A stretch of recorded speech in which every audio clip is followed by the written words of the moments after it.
election results. It says the information should be accessible to the IEBC, accredited auditors, independent experts, investigative institutions, and the courts.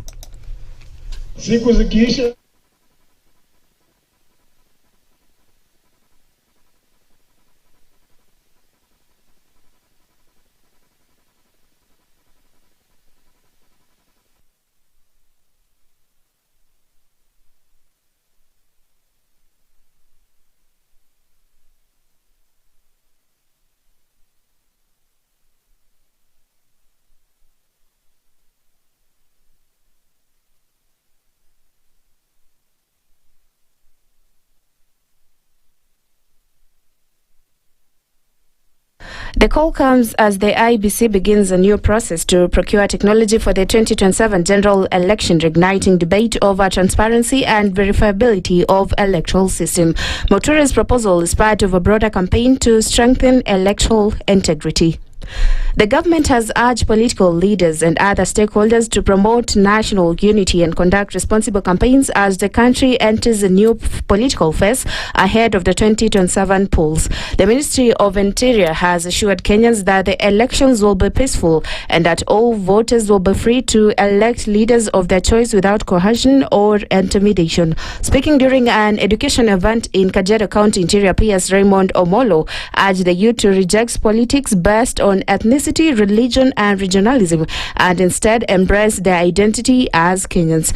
Omolo has also called on citizens to take part in the national debate of the country's future beyond 2030, particularly on issues such as education, health, infrastructure, and development. The PS also praised the government of President William Ruto, saying it has allocated more than 780 billion shillings in the current budget to the education sector. As said, the government is also continuing to recruit teachers and construct about 28,000 classrooms across the country. Deputy President Kithure Kindiki has hit out at his predecessor Rigathi Gachagua, accusing him of incompetence, saying days after the DCP leader mocked his voice and accused him of supporting efforts to divide Mount Kenya. In a statement on his X account, Kindiki said talking about his voice was the only contribution Gachagua could make to political debates.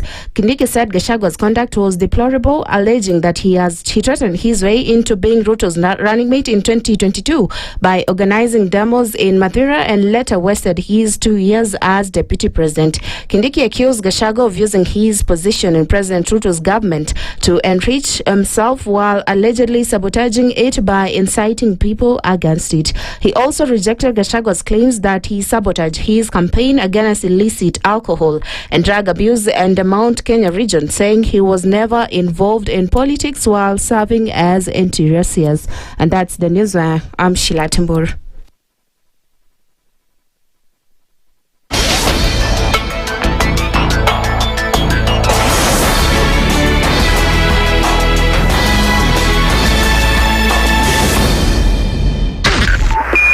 .5 SpiceFM, Kisumu. Broadcasting worldwide, SpiceFM. Online, mobile, and on radio. Facebook at SpiceFM KE. The following takes place from 6 a.m. to 10 a.m. every weekday on SpiceFM. Every time he kept on saying he wants a vibrant opposition. How does it make sense that public money has been used already and then they dare to sell it back to you? Why are they not giving them for free? That's how broken we are.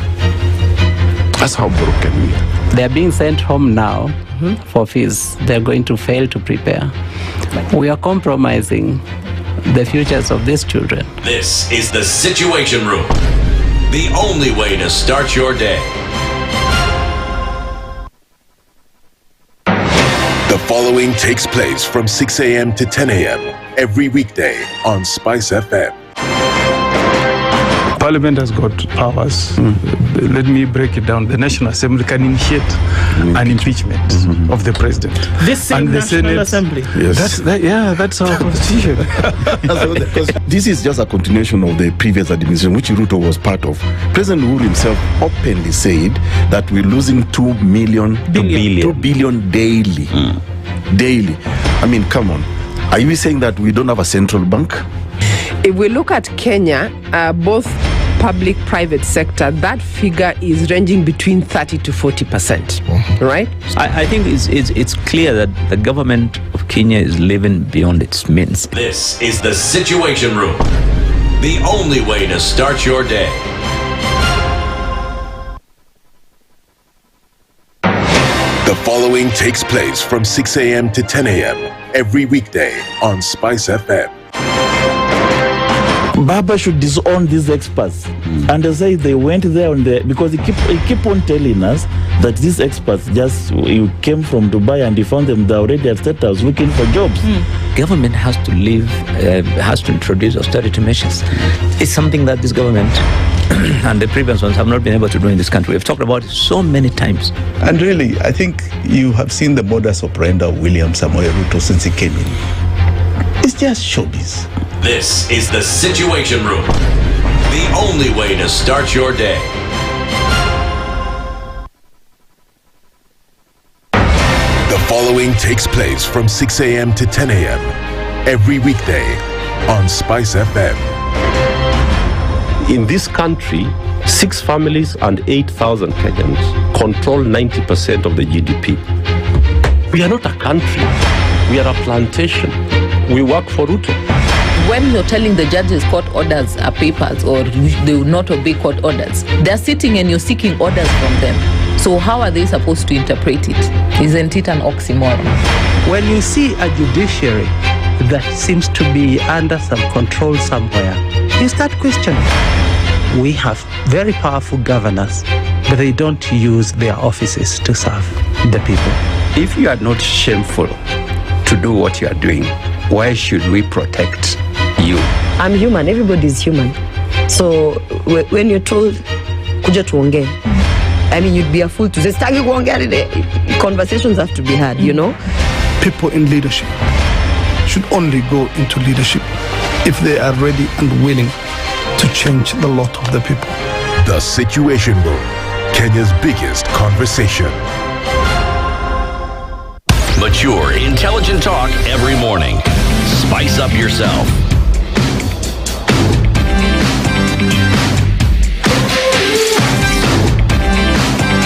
Mornings done right.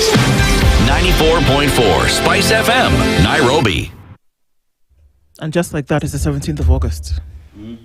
17th of August, eh? Yeah. Okay. There are 14 days left in the month of 7, August. yeah. And then we're going to get to the 31st. And then, after that, it's done. September, you get into the ember months. And then once you get into the ember months, you're done. Yeah. Good morning. Good morning. How was your weekend? Beautiful. Is it? Yes. What did you not do? What did I not do? Okay, I think question is, what did I do? No, my question is, what did you not do? I didn't do what I wasn't supposed to do. In order to find out what you didn't do, then you must now. So I didn't do what I wasn't supposed to do. Oh, okay. So you behaved yourself, essentially, is what we're saying. Yes, but I spent the weekend with amazing, beautiful people. MashaAllah. Gotta love it. Well done. Yeah. Congratulations to you. Gotta love it. And the assumption is that you behaved yourself. I did. Very good. I did. This is what we aim for. And you, how was your weekend? It was okay. It was chilling, more or less. Okay. Yeah. That's fine. I got a lot of research in, so I'm very happy. Yeah. Yep. It's jolly. A step a day closer to Daktari. Yep. Yeah. Yep. Blinafa. We'll get there. And then we got into the weekend. Of course, you got to look at what happened politically and all of this. And I'm already tired. And I don't think we can get tired because you know what? We still have a long way to go. Whereas we know that the campaigning period opens from May, June, July, and then into after that you're done. Yeah. It seems as though political temperatures are already quite hot, and we'll be discussing a number of those things today. So good morning, everybody. Haven't had a chance to see Marion, but I know that she's here. How are you? You're fine. Fantastic. She's even smiled, so that's great. Okay, so we're getting into the program this morning. This is the Situation Room. Dennis Atol, Aseto, and Nduh Okoh.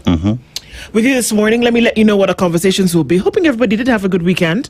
We'll then be able to hear from you at some point this morning. Sawa. Our live streams are up on YouTube, Facebook, and on X. And a very good morning to our audiences tuned in on KTN.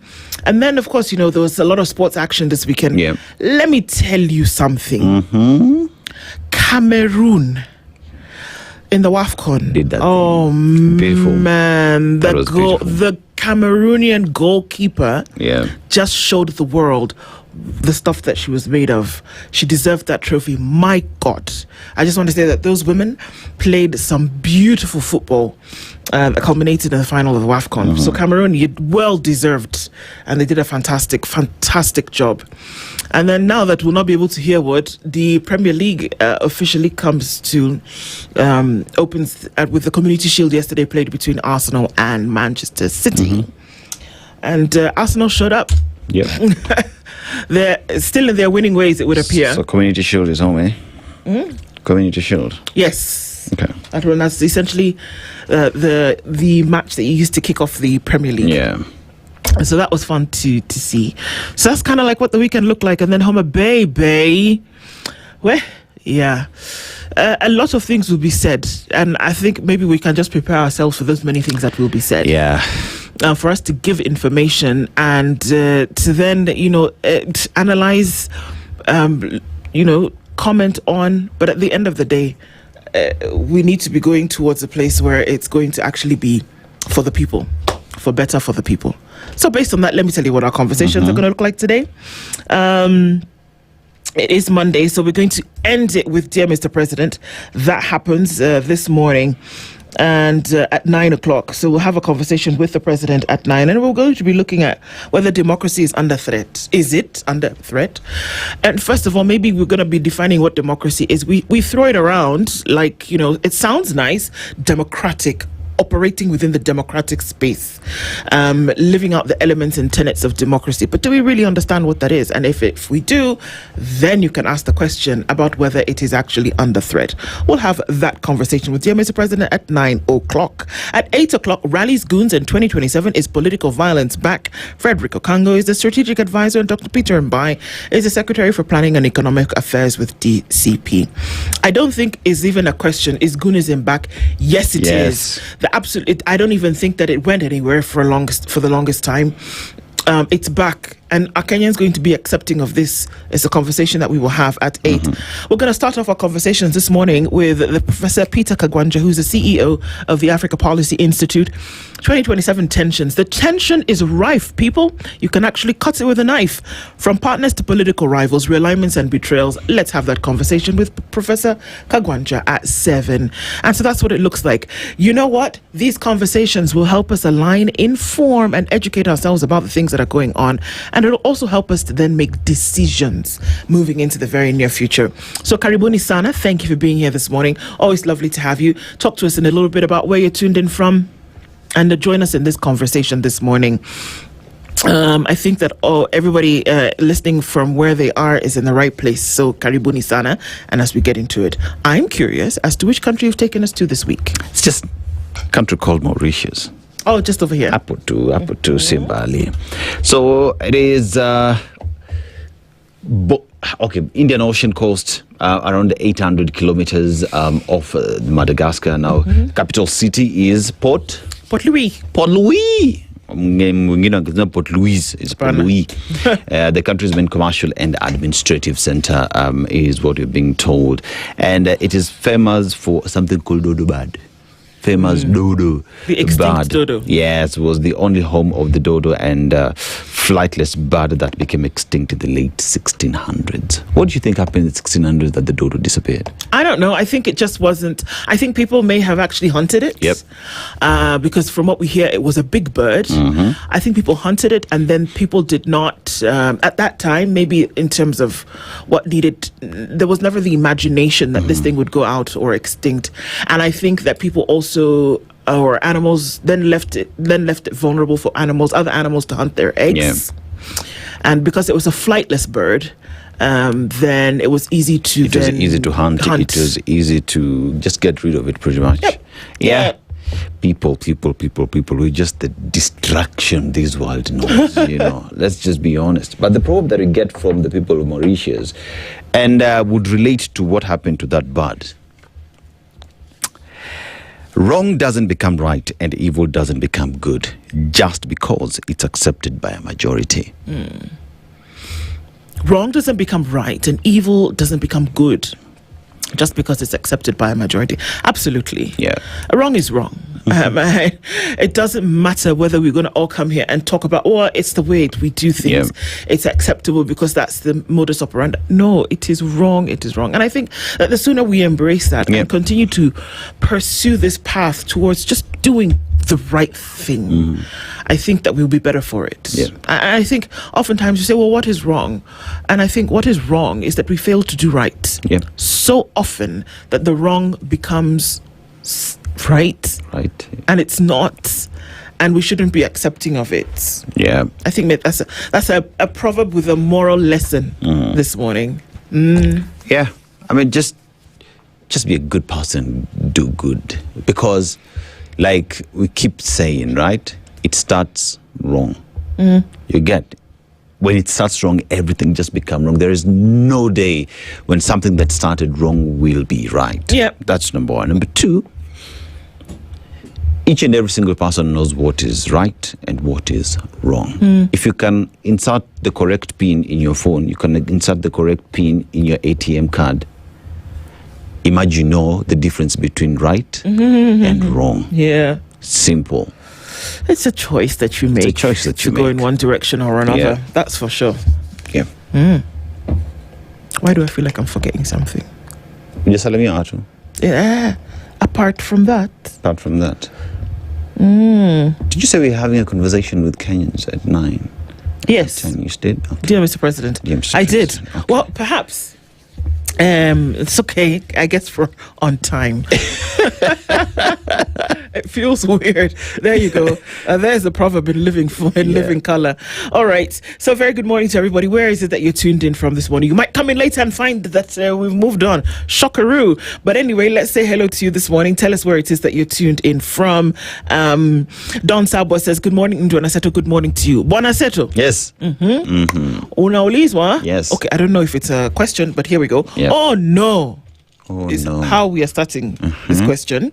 Homa Bay was dusty on. It was potholed, incomplete, boulders all over. Name it, it was hell. Yes. Is that being in government or bread-based? Let me tell you, it's a good thing that they actually blocked the highways. Right. You know why? Because then they have been exposed for exactly who they are. You get what I mean? Individuals who are here saying we are in government, these individuals who've been in elective positions for a very long time, their responsibility is to give the people development that they rightfully so deserve, or lobby for that development to get there. That we saw what we saw, you know what? Good thing you actually blocked the roads, because now we see you for who you exactly are. Am I allowed to say useless? Useless when it comes to championing for development that should come to your people. Oh, but come on, they told us already that the reason why this broad-based agreement was in place is because now you see development coming to places where you never saw it before. Nduh. Now, if anything, if from what we saw yesterday is anything to go by, then you can actually kick the whole thing out and say, well, the broad-based government doesn't make sense. Yes. Just on that example alone. I'm just saying. And I think if there is any leader who says we are in broad-based government for development to come to us, they do not understand that as a legislator, you are in charge of budgeting and allocation of resources. You have the power to bring a motion in the House to summon the cabinet secretary for roads, for transport, to ensure that these things come to your area. But we don't need to do that because we have a broad-based. You see? That's the idiocy that does exist, because broad-based is not above the law. All right. Okay. Yeah. Okay. So let us see them for who they are. It's a good thing they actually blocked that road, because the world would not have seen this. That is very true. Yeah. it's going to be an interesting ride ahead because we've been told all this time that development has, in fact, the governor for Homa Bay talked about the fact that she is very impressed with this because now we've seen development come to Homa Bay in a way in which it had never been seen before. So now if that's the development that we're talking about, the bay is get dusty. yourself another bay, Homa. Yeah. I don't know. Okay. Henry says, good morning, Spice. Tulikuwa Homa Bay. When minds unite and share a common purpose, they create a force capable of overcoming massive challenges and changing the world. Sisi Sifuna are moving together. All right. Peter Kiarie says, good morning. Stop wishing your life was better. Be better. Act better. Speak better. Eat better. Move better. Start today. Peter, I just love you because I think that speaks to me also because I had a moment over the weekend where I was lamenting. And I can be better. If I can be better in everything that I do, then perhaps everything will just be better. It also makes sense to me because pretty much as we came to the close of last week, you know exactly where I was at, right? Friday, Saturday, Sunday. Perfect, because it's just a reset button. You're like, you know what? At the end of the day, you don't need to dwell in things that bring you down. Be the bigger person. Look at the bigger picture. Smile. Be with those that you love. True. Yep. I agree. On the Be Better, 100% Peter. Simon Kibiru says, good morning, Spices. New day and new week. Waiting for today's great conversation. Homa Bay. Where? Hey, if that's your bay. Yeah. James says, hello. As a bad breath, insincerity hard to hide. Is hard to hide, I guess what you're trying to say. If the KK regime really means well in sports, why is Kirigiti Stadium, which they found complete, remain closed until tomorrow? Or someone already ate the tithe? Okay, James. Bwangi Juma says, good morning, SpiceFM. How are you all this morning? We're fine, thank you. Thanks be to God, we arrived safely from Yemen to Homa Bay. Oh my God. In order to understand this statement, you have to be well aware of things that are going on. Yeah. To Homa Bay voters, do the overhaul. Hakuna kiongozi, all are lords of poverty is what you're saying this morning. Robert Simbogo says, good morning, everybody tuned in from Mombasa. Kimiak, good morning. Says, yesterday the people of Homa Bay went to collect their president from goons and deliver him. That was a reminder to all of us that nothing good will come out of the Kenya Kwanza administration. Good morning. Kimiak. Hisa Daniel says, good morning, Spice family. Gladys Anaringa na Homa Bay kunaka kama Nepal. Have you where? Nepal was just chilling. Boba Coco says, good morning, Spice team. Nduh and Dennis. This is Dennis, not Denise. Denise would be his twin sister. It's okay. But it's okay. Bob, listening all the way from Kendu Bay. Another bay. Yeah, another bay. In Homa Bay. It's in Homa Bay. Yeah. Okay. Now, we didn't know why Wanga and Kaluma and their cohorts didn't like the Linda Mwananchi team in Homa Bay. Zero performance. Oh, now we know why. All right. I see. Get it, Bob. Wakapiela Luhimbo says, good morning, my favorite station. As usual, tuning from Darren TZ. I'm here full charge for the day and the week. Looking forward to the conversations, especially today. Especially today, following the weekend political drama. We'll follow it. Miss 1982, I see you. Good morning, happy new week, Spices. The beautiful princess and the couture gentleman, Aseto, Tulambe Glucose, and do this once more. Let's go. Washari Anjero says, good morning, Team Spice. Nduh and Dennis watching from Portland in Oregon. Cry, my beloved country. Yeah, unfortunately. Hello, Princess Nduh and Aseto, says Leo. Can the students in secondary school be given tours to university that offer their career paths and experience what they are learning and what to expect from the exams? I think that is actually a brilliant idea. Yes. And in progressive jurisdictions, this is actually what you have going on. It should actually happen for you to have conversations with them.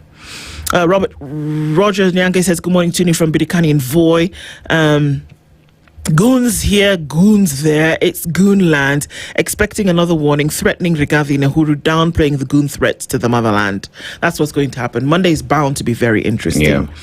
Christina says, good morning. Has politics ever made you hate yourself? Well, since yesterday, I've hated my roots.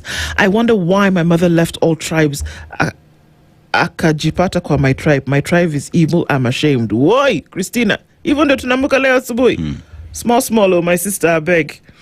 Just take it easy. Hate is a very, very strong word. But let's see let's talk about it. Yeah. Okay. Let's talk about it this morning. We will, and we'll see how we can maybe offer up a glimmer of hope. Then moving into the next couple of days. Tibbs Muge says, "Good morning, SpiceFM team. The water cannons used against protesters cost 16 to 20 million shillings. Can fire hot water at protesters? High intensity led to temporarily blind protesters. Nothing like the fire department, though." Okay, Yeah. Tibbs. Wanda says, "Good morning. Nduh and Aseto from Toronto. Haitian gang started as political goons who outgrew their patrons to become the criminal syndicates today. They act as a parallel state. Kenya didn't see this. This is the thing. Yeah. You have to see that these ingredients that you're seeing playing out in Kenya were recipes for disaster in many parts of the world where until now are being called quasi-failed states. Yeah. You can't ignore it. And the nature of the violence that people can be paid to instigate this kind of violence is just, to me, it's crazy. Guys, it starts wrong. Be better. Why? Yeah, that's what we're looking at, guys. Yeah. Well, we're going to talk about a lot of these things this morning and maybe just kind of like see if we can reset this thing and bring us to book. Sawa. All right. Eric Orr says, "Good morning, guys." Abdi Zakali says, "Good morning. New week, an opportunity to improve watermelons and waves." What are you saying?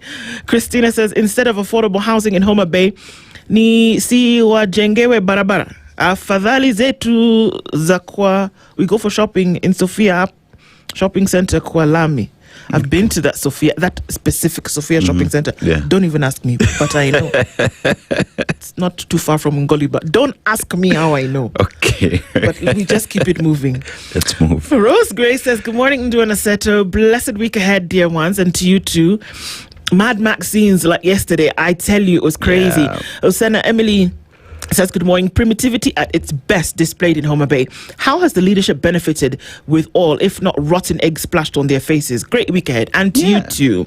Nyandika says, "Good morning. Good people here. Dusty Homa Bay made my goons not recognize me. Karibu wanikamate." All right. Happy New Week, Mutuflani. I'm not calling for another region. Yeah, man. It is defeating the greater purpose of achieving a greater Kenya, and we lead to further digging our heels. Yes, I agree. Yeah. It's a little too messy to keep quiet, guys. Good morning from Yeri, says Gathua Gashora.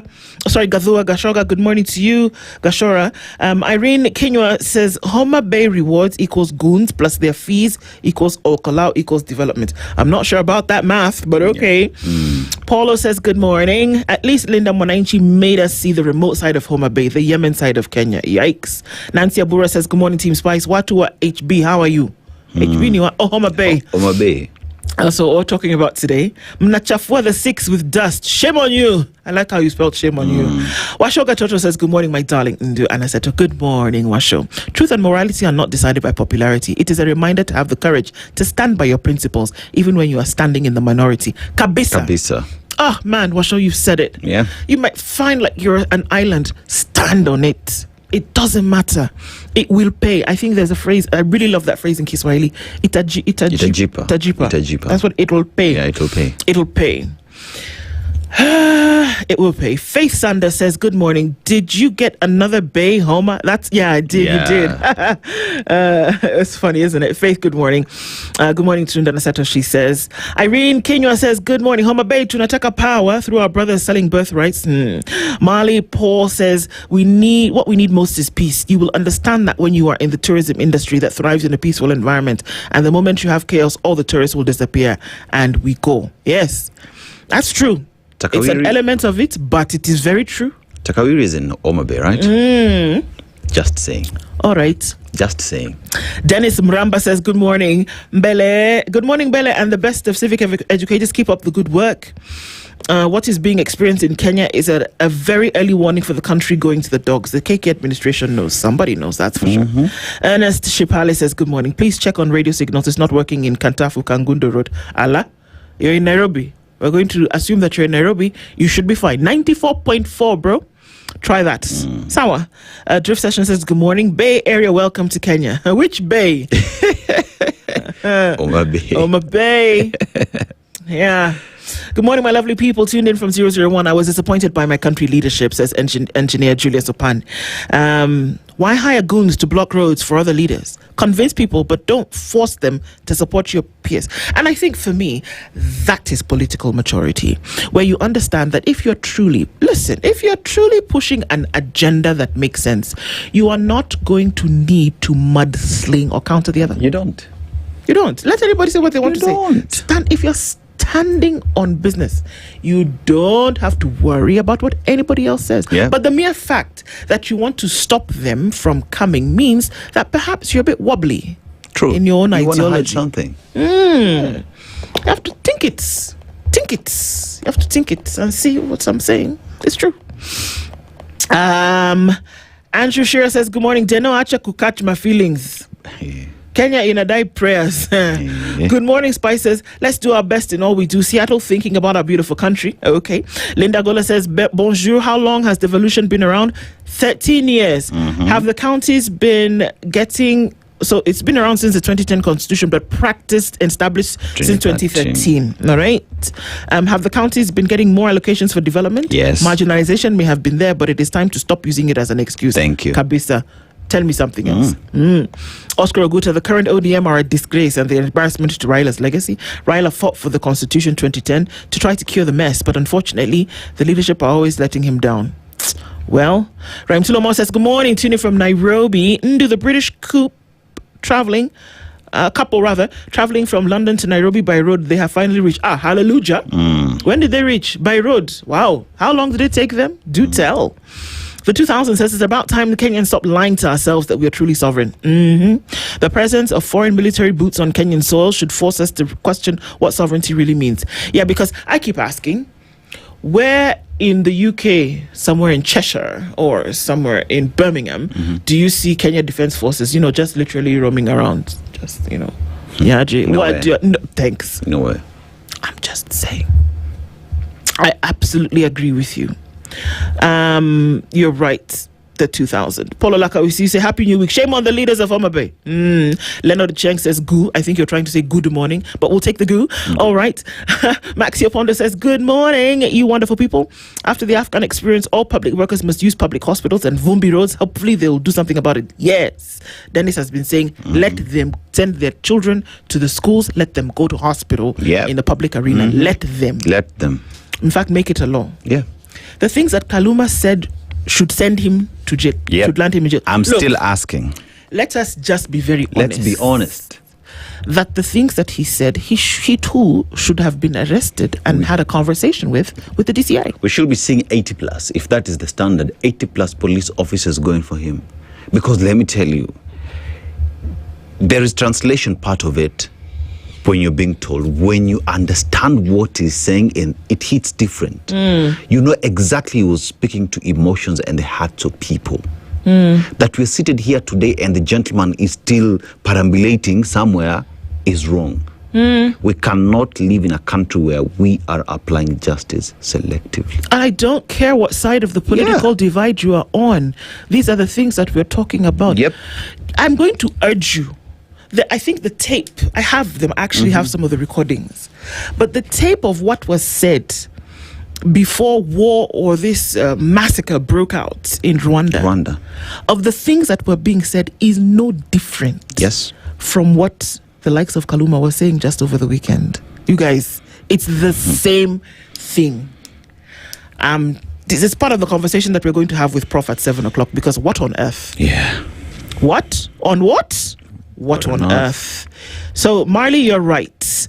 Good. Robert, I think you're also good morning. Good morning to you. Leonard Ochieng says good morning Nduh and Aseto.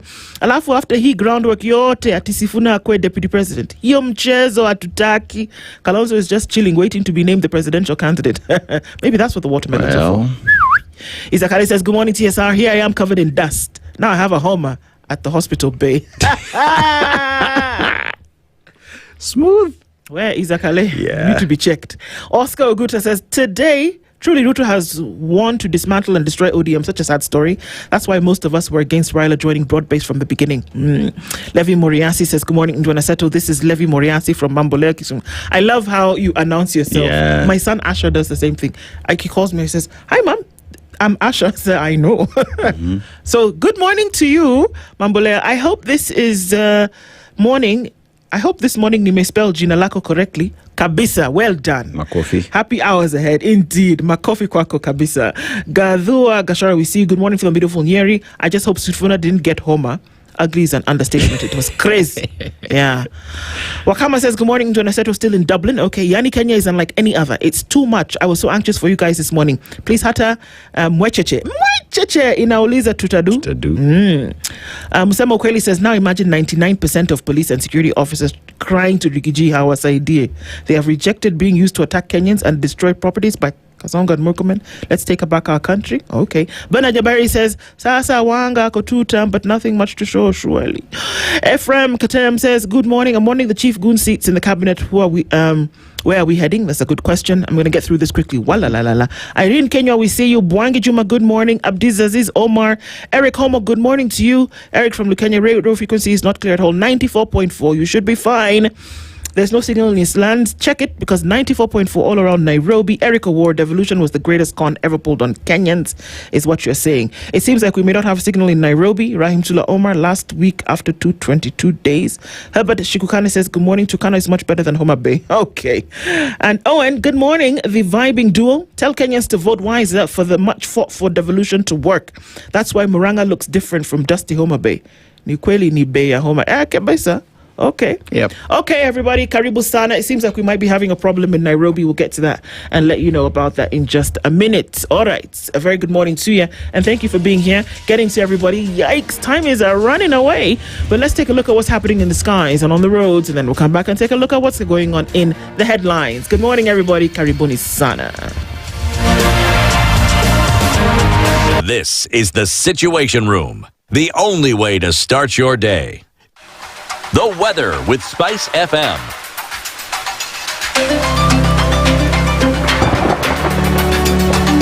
All right, it's 12 degrees and partly sunny conditions in Nairobi this morning. We'll see a high of 25, and then into Eldoret at 13. It's mostly clear. 15 and sunny in Nakuru at 15, and light rain showers in Nyeri. Clear skies at 20 into Kisumu, and it's 16 and clear in Kakamega. Mombasa at 23 is partly cloudy, and it's 25 and mostly cloudy in Malindi.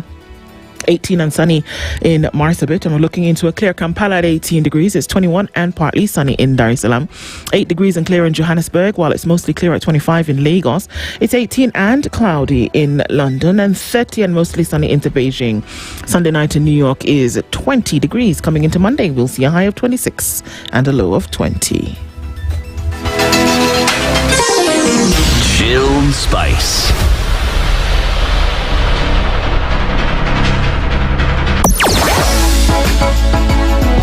Sugar and spice and everything nice.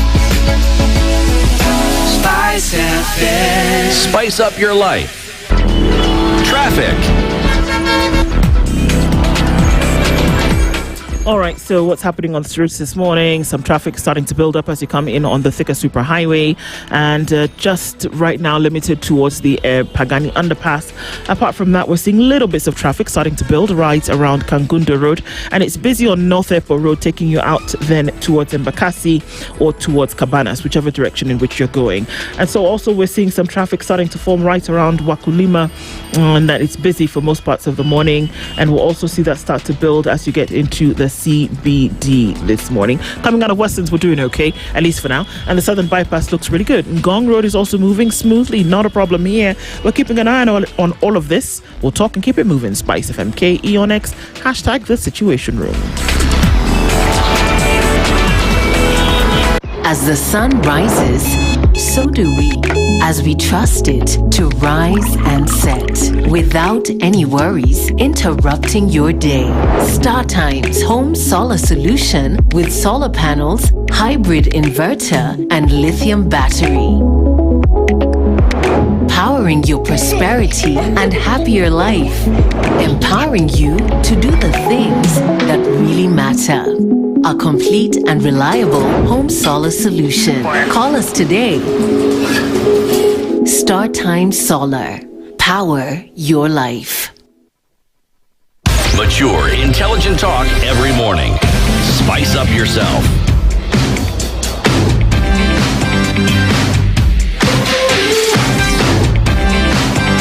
Mornings done right. 94.4 Spice FM, Nairobi. Our conversations continue this morning, and at 22:07, we're taking a look into the headlines today. On the front page of The Standard, that's actually the front and back page, there's the picture that you're looking at today. Triumphant, shameful, and that's what it looks like.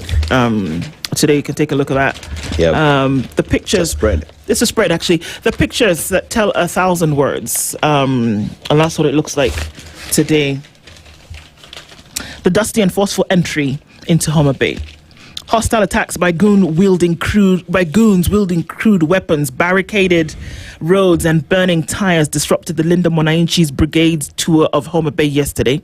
As political tensions in the region remained high for much of the day, the Edwin Sifuna-led team boldly resisted the traps, choosing to navigate rough terrain to reach designated rally venues where they addressed hundreds of supporters as violence threatened to overshadow the political tour. Meanwhile, calls for the arrest of Homa Bay Town MP Peter Kaluma over alleged inflammatory remarks remained unanswered by the NCIC, DPP and DCI, raising fresh questions over selective enforcement of the law and the government's handling of political violence. I mean, this is what we're talking about. I just look at the roads there, look at the pangas that, I mean, just come on, look at that in terms of what was planned to do. What were you planning to do to people if they came in? I mean, these roadblocks were set up overnight from what we understand. There was stone throwing. There was a time, and I believe that Babu Owino's voice was actually quite loud yesterday, and he was saying no. He was actually at one point appealing to the police, and he said, wanatuvamia hapa na mnyinyi mko hapa tu mkiangalia. That was essentially what he said. And at some point, and I said, oh, I wish I hadn't said that. But it's the point where he said, wanabeba mawe, hata sisi tutabeba mawe, because what are we supposed to do at this point? It was a really ugly scene. And let me tell you, you know what Peter said this morning about do better, be better, act better. If we don't, if you don't get to a place where you're doing better, this is just a taste. You know how you go for dinner and they give you hors d'oeuvres or an appetizer? This is just an appetizer. If people are ready to sponsor goons and gangs so that you don't come to a rally in a particular town, what do you think they're ready to do to ensure they win an election? True. I don't think that far, no? You know, this morning, we need to hear from IG Douglas Kanja, where his regional commander was, where the county commissioner was, where OCS, OCPD in this jurisdiction were, where police officers deployed in Homa Bay County were, where intelligence officers in charge of collecting information and disseminating that to be able to deal with such matters were. Because if you ask me, looks as if entire Homa Bay County did not have a single police officer. Honestly, it looked that way because they were, I mean, we didn't really see them. Yeah, because if you look at the images here, the way the roads are being barricaded, where are police officers to maintain law and order? Where were they? IPOA, these are questions you're supposed to be asking today. The Committee on Security National Assembly, this is President, Chair of National Security Council. These should be your first agenda today. If it's not addressed, let me tell you, if it's not addressed, I want to say, oh, you need to get mad, but if it's not addressed, and then I want you to then understand fully where you are. You will then understand fully where you are. That indeed the application of the law is selective. That indeed it really matters what side you're on for this kind of security and social justice to then to be applied to you.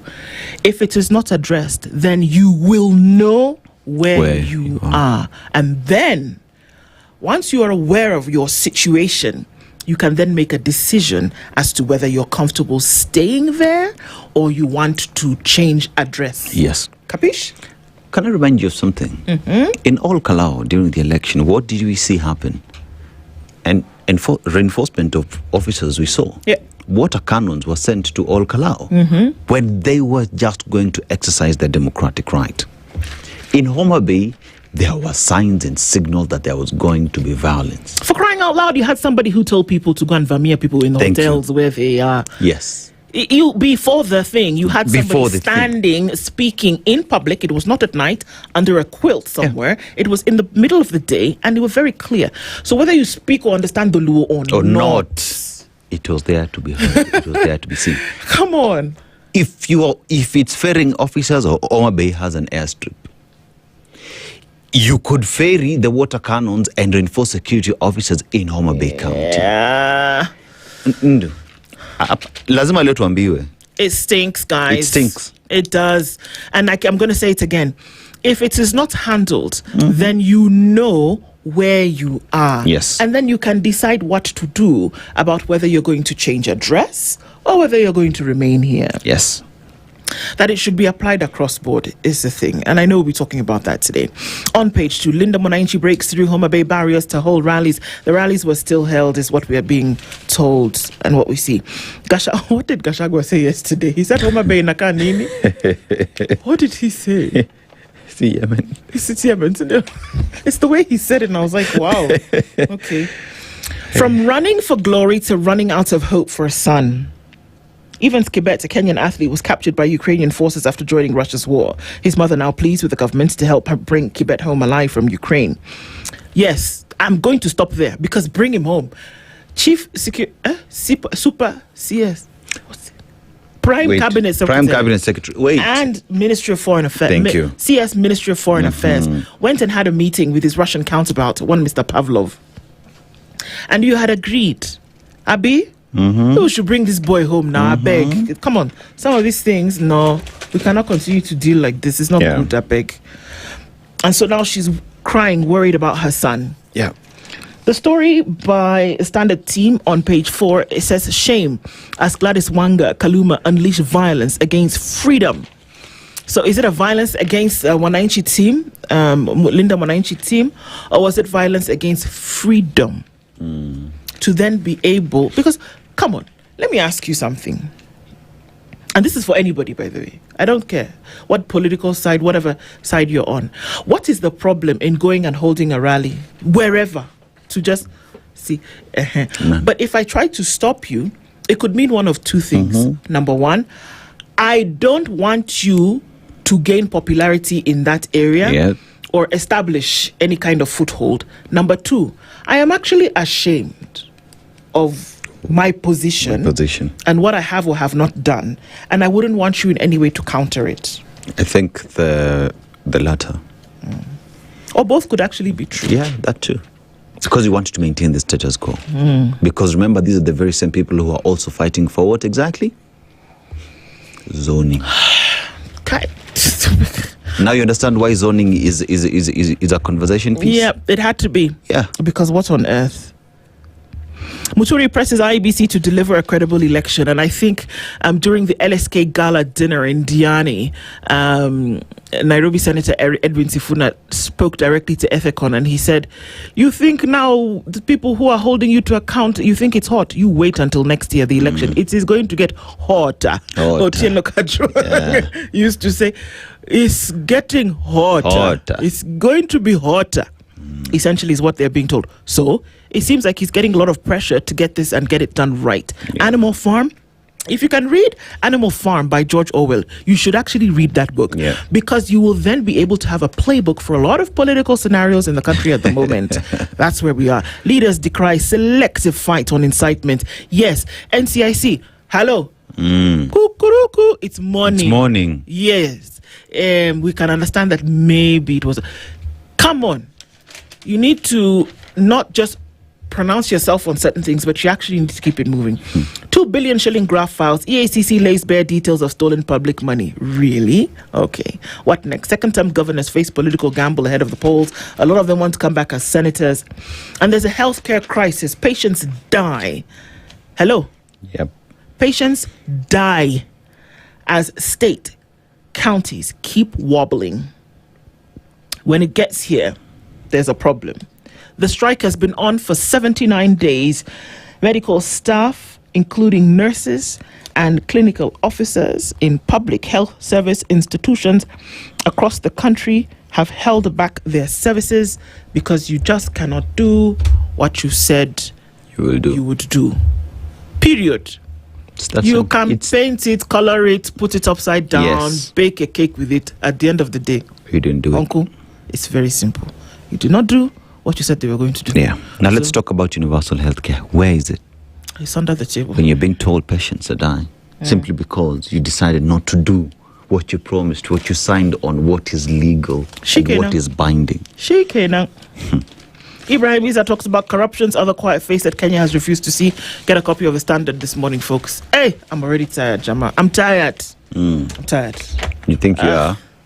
Hey. The connection. All right. Battle for Raila's tough. And you're talking about defense, where the Linda Mwananchi Brigade, led by Nairobi Senator Edwin Sifuna, defied goon attacks and road barricades to storm Homa Bay town for the breakaway ODM faction's inaugural rally in the county. The dramatic showdown intensifies the battle for the stronghold of veteran opposition leader Raila Odinga, who died last October, between the Orange Party faction opposed to President William Ruto's re-election and its pro-government rival.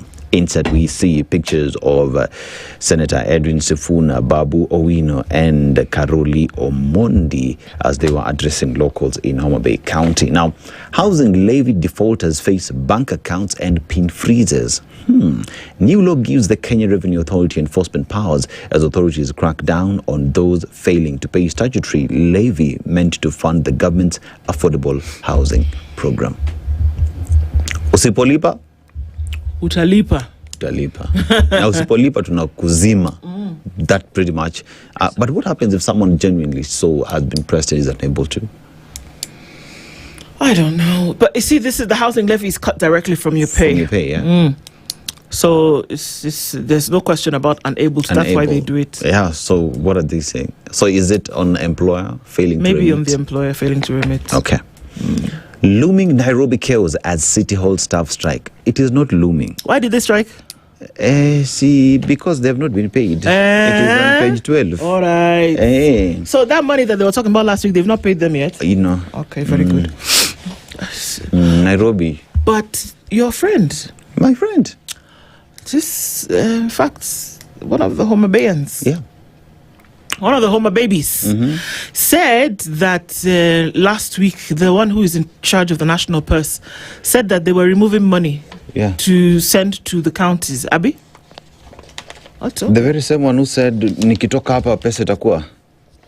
The very same one. The one who said next week we're going to pay teachers and invigilators. That one? Yeah, Homa Bay. Okay. That Home Baby is not paying people. Now, teachers protest against TSC social media gag rules. What do you think about that rule? I think there should be freedom of expression.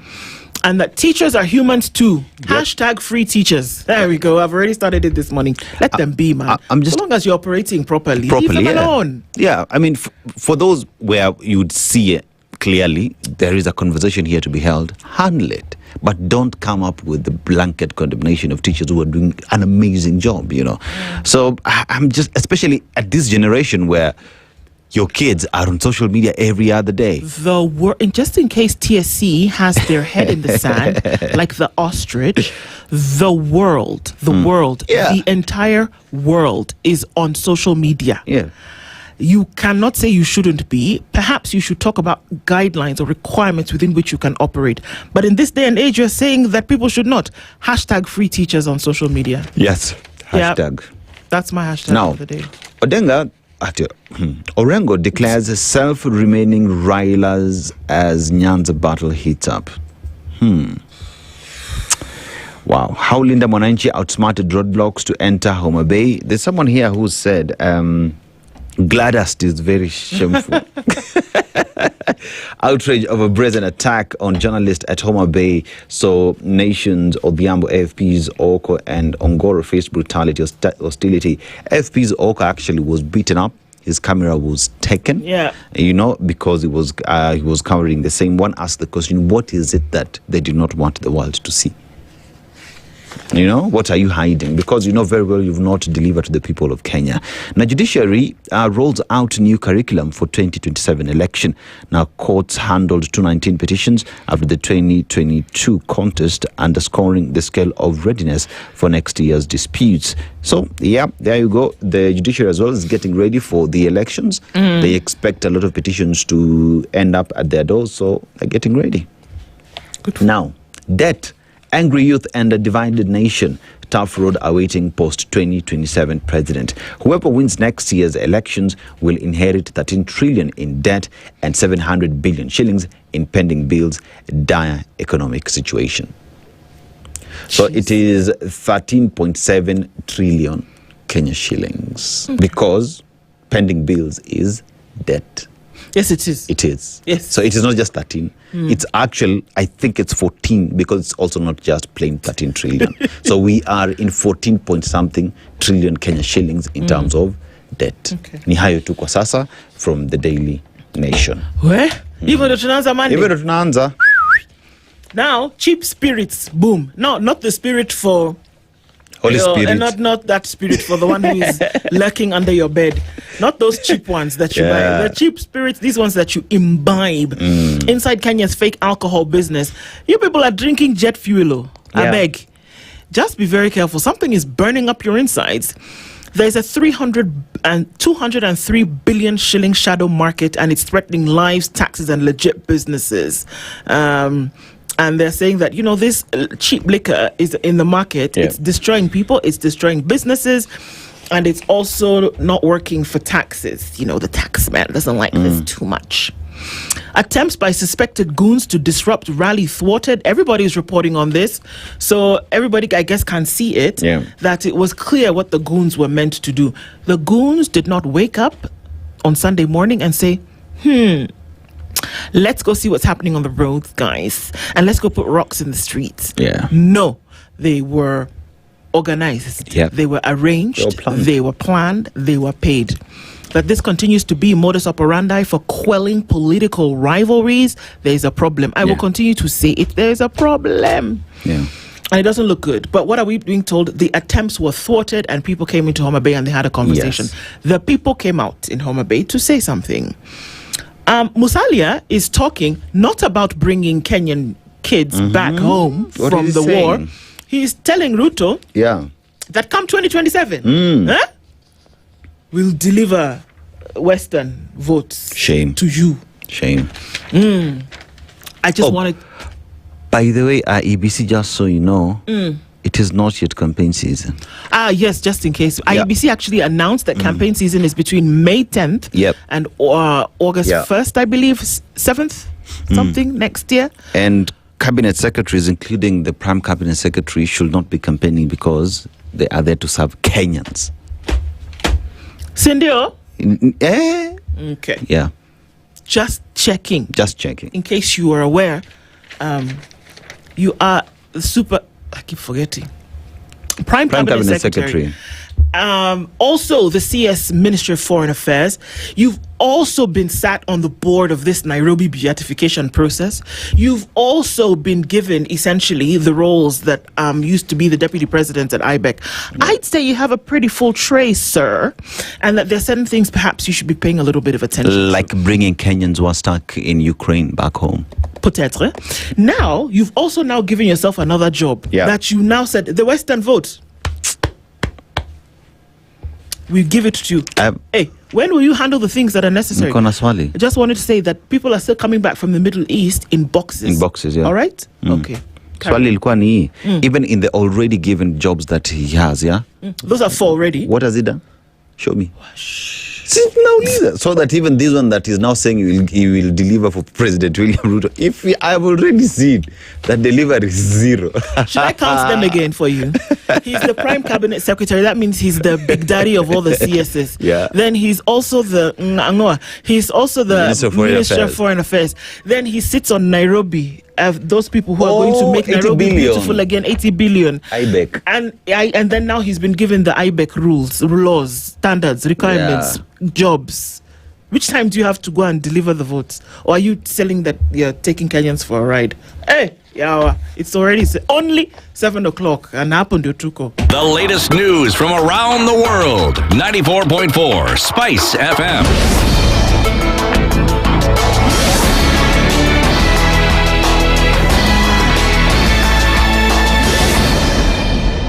Good morning, this is the news. I'm Sheila Timur. The National Cohesion and Integration Commission has warned that rising political intolerance and violence could plunge the country into chaos and lawlessness. In a statement, the Commission condemned the violence witnessed in Homa Bay County, saying the incidents threaten peace, security, and democratic participation. The NCAC says every Kenyan has a right to engage in political activities in any part of the country, but political freedoms must be exercised responsibly and without incitement, hate speech, or violence. The Commission says it has begun questioning political leaders allegedly linked to the violence with a view to holding those found responsible accountable. The warning comes amid growing political tensions in various parts of the country. In Homa Bay, a vehicle was towed, injuring several people, including journalists, while 17 suspects were arrested following violence during a Linda Mwananchi movement rally. PLP leader Martha Karua has condemned attacks and disruption targeting members of the Linda Mwananchi movement, warning that political violence threatens constitutional freedoms ahead of the 2027 polls. In a statement, Karua cited incidents reported in Kisii, Nyahururu, Murang'a, and Homa Bay, including attacks on a convoy, disrupted rallies, and the reported shooting of a governor's driver. She called for investigations to establish those organizing and financing the violence, saying political competition should not be used to intimidate opponents or restrict citizens' right to participate in political activities.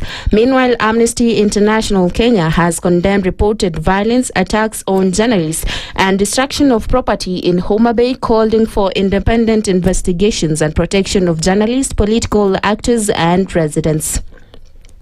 A section of ODM leaders have accused the Linda Mwananchi movement of inciting violence during its political rallies, alleging that the incidents are part of a wider plan to tarnish the party's image. Speaking in Kisumu, Homa Bay, Governor Gladys Wanga accused the movement led by Nairobi Senator of promoting violence. She called on political leaders to preach unity and safeguard peace ahead of the 2027 general election.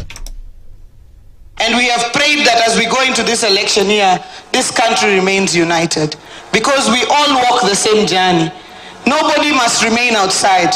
All of us must remain inside. Whether you are from which ethnic group or another. We should preach politics of unity and we should play politics of bringing this country together. NRGC Sophia Wandai also expressed concern over the violence witnessed in recent days, particularly during opposition rallies in the Nyanza region. Wandai said the incidents appear systematic and could be aimed at provoking citizens into acts of violence. He urged Linda Mwananchi leaders to conduct their rallies peacefully and refrain from actions that could incite violence or damage the image of political leaders in the region. We don't want a situation that is currently obtaining, that you plan a rally as a way of provoking unrest. That is not acceptable. We want peace and tranquility in our counties of Kisumu, Siaya, Migori, and Homa Bay. If you plan a political rally, please do so with good intentions, but not as a way of provoking violence, so that you bastardize some people, make us look bad. And Wiper Party leader Kalonzo Musyoka has urged President William Ruto to stop attacking retired President Uhuru Kenyatta and allow him to enjoy his retirement. Speaking in Kithimani, Machakos County, Kalonzo said Kenyatta should not be drawn into political conflicts or pressure to support any political agenda. He called on political leaders to focus on issues affecting Kenyans, including the economy and unemployment, rather than attacking retired leaders. Uhuru Kenyatta ana sifa dunia nzima Wewe Bwana Ruto, sifa yako ni hafifu kidogo sana. Umaarufu hata eneo hili letu la Afrika Mashariki, umaarufu umepunguza. Hakuna kiongozi in East African region anakuheshimu. I must tell you that. Sasa hii Uhuru mwenyewe alikukabidhi instruments of power in an open manner outside KICC. Jameni Bwana Ruto, wacha Mheshimiwa Uhuru Kenyatta enjoy his retirement bila kumletea aibu. Ikiwa amekataa asemi kuwa chairman wa Vision 2030, ya nini umlazimishe Vision 2060? And by the way, and that's the news. I'm Sheila Tembor.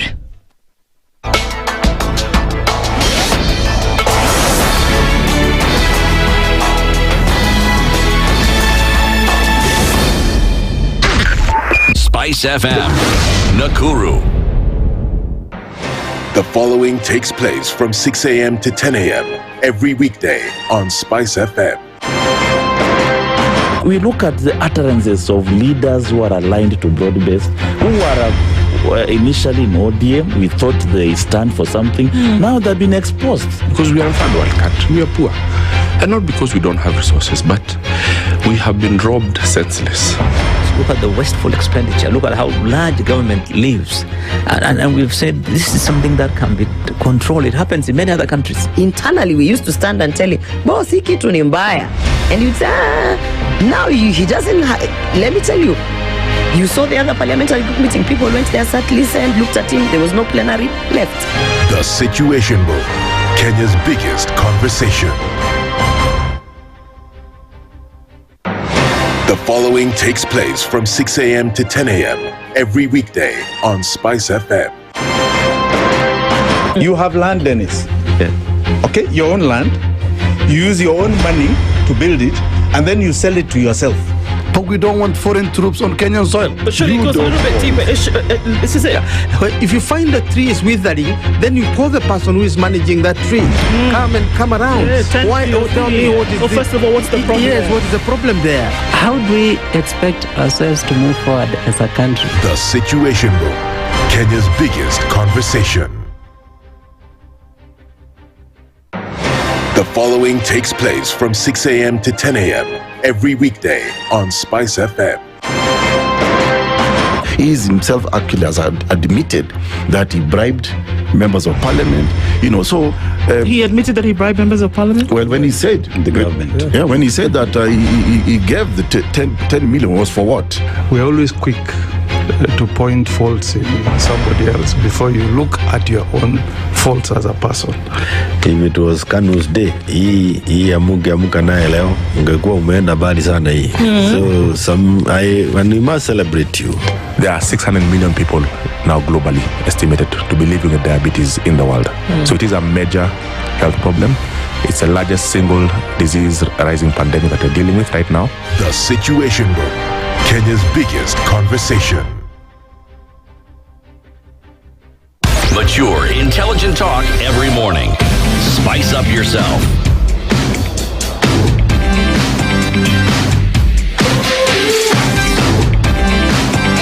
Mornings done right. 94.4 Spice FM, Nairobi. A very good morning to you, and we're getting into our conversations this morning. It is 8 minutes after 7 o'clock on this 17th day of August. And as we get into these conversations, look, Eric Latif, happy birthday. I just had to put that out there. Of course, celebrating you today. Our conversations today are, of course, going to take on what we've seen happening over the last couple of days. It's... and of course, what we see and hope will happen coming into the next couple of months. Professor Peter Kagwanja is the CEO of the Africa Policy Institute and joins us this morning in the Situation Room. Good morning, Prof. Good morning. How are you doing? Very well, thank you. How are you? Well, I am well. I'm back and ready to debate. Fantastic. Yeah.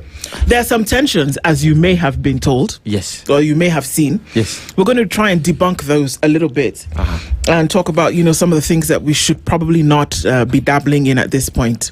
But before we get into that, Dennis takes us to, he'll tell you. Mauritius. Oh, Mauritius. Yes, Port Louis, the capital. Yes, right? Port Louis, yeah. A country with a population of around 1.6 million. Yeah, but considered to be one of Africa's strongest economies. And I'll just say why it's considered, because its tourism is doing very well. It is a huge on financial services, and something Kenya is struggling with, manufacturing and agriculture in terms of value addition on the same. Perhaps if we need to benchmark, let's go see what they're doing. But the proverb that we get from them, wrong doesn't become right, and evil doesn't become good just because it's accepted by a majority. Well, that there are things called principles, there are things called morals or mores, and they don't change. You can assume that you're telling us a lie so many times so that we get confused and believe it is truth, but it won't become. So I think that's what it means. You cannot hide what you call wrongs. It doesn't matter what you baptize them to be. Right. Yeah. So it's not really, pepper will be pepper. Yeah. Mangoes will be mangoes. It doesn't matter what other name you give them. Yeah. Indeed. And somebody was telling me that wisdom, knowledge, is knowing that a tomato is a fruit. That's knowledge. But wisdom is not mixing it with fruit salad. There you go. Yeah. And wisdom is pineapple on pizza. Okay. Well, since we're going culinary, somebody says that the tensions in Kenya are so thick that you can cut them with a knife at this point, and that the knife would slide through like butter. Or that they're too thick to cut through at the moment. Would you agree that the situation in which Kenya is at the moment, especially coming off of the weekend where we saw a lot of tension politically, is this the road to which Kenya is going if unchecked? Well, I think Kenyans would want peace, because we know what risk we get into when we don't nurture peace. Our economy is a very delicate economy if you compare it with the economies of our neighbors, Tanzania, Ethiopia, even Somalia. Somalia has existed for almost 40 years without a stable state. We can't survive even 2 months. This is what we discovered in 2008. We can't live for more than 2 months without stability and live. We're going to be the greatest burden to our neighbors. So peace is paramount. We can't play with it. But apparently, our political elite have this, history of always manipulating violence and instability for their political survival. And this is one of those moments. I do know we got caught up in the debate about who won and who did not win the 2007 election, whether it was Kibaki or Raila. But the real debate that we didn't have was, how did we get to 2008? How did we get there? We got there because one side of the political aisle in Kenya decided to instrumentalize, to use in a weaponized manner, violence to gain power. And it was built into the campaign strategy. It was built into the entire machine of, winning power. It was not about democracy, it was about war.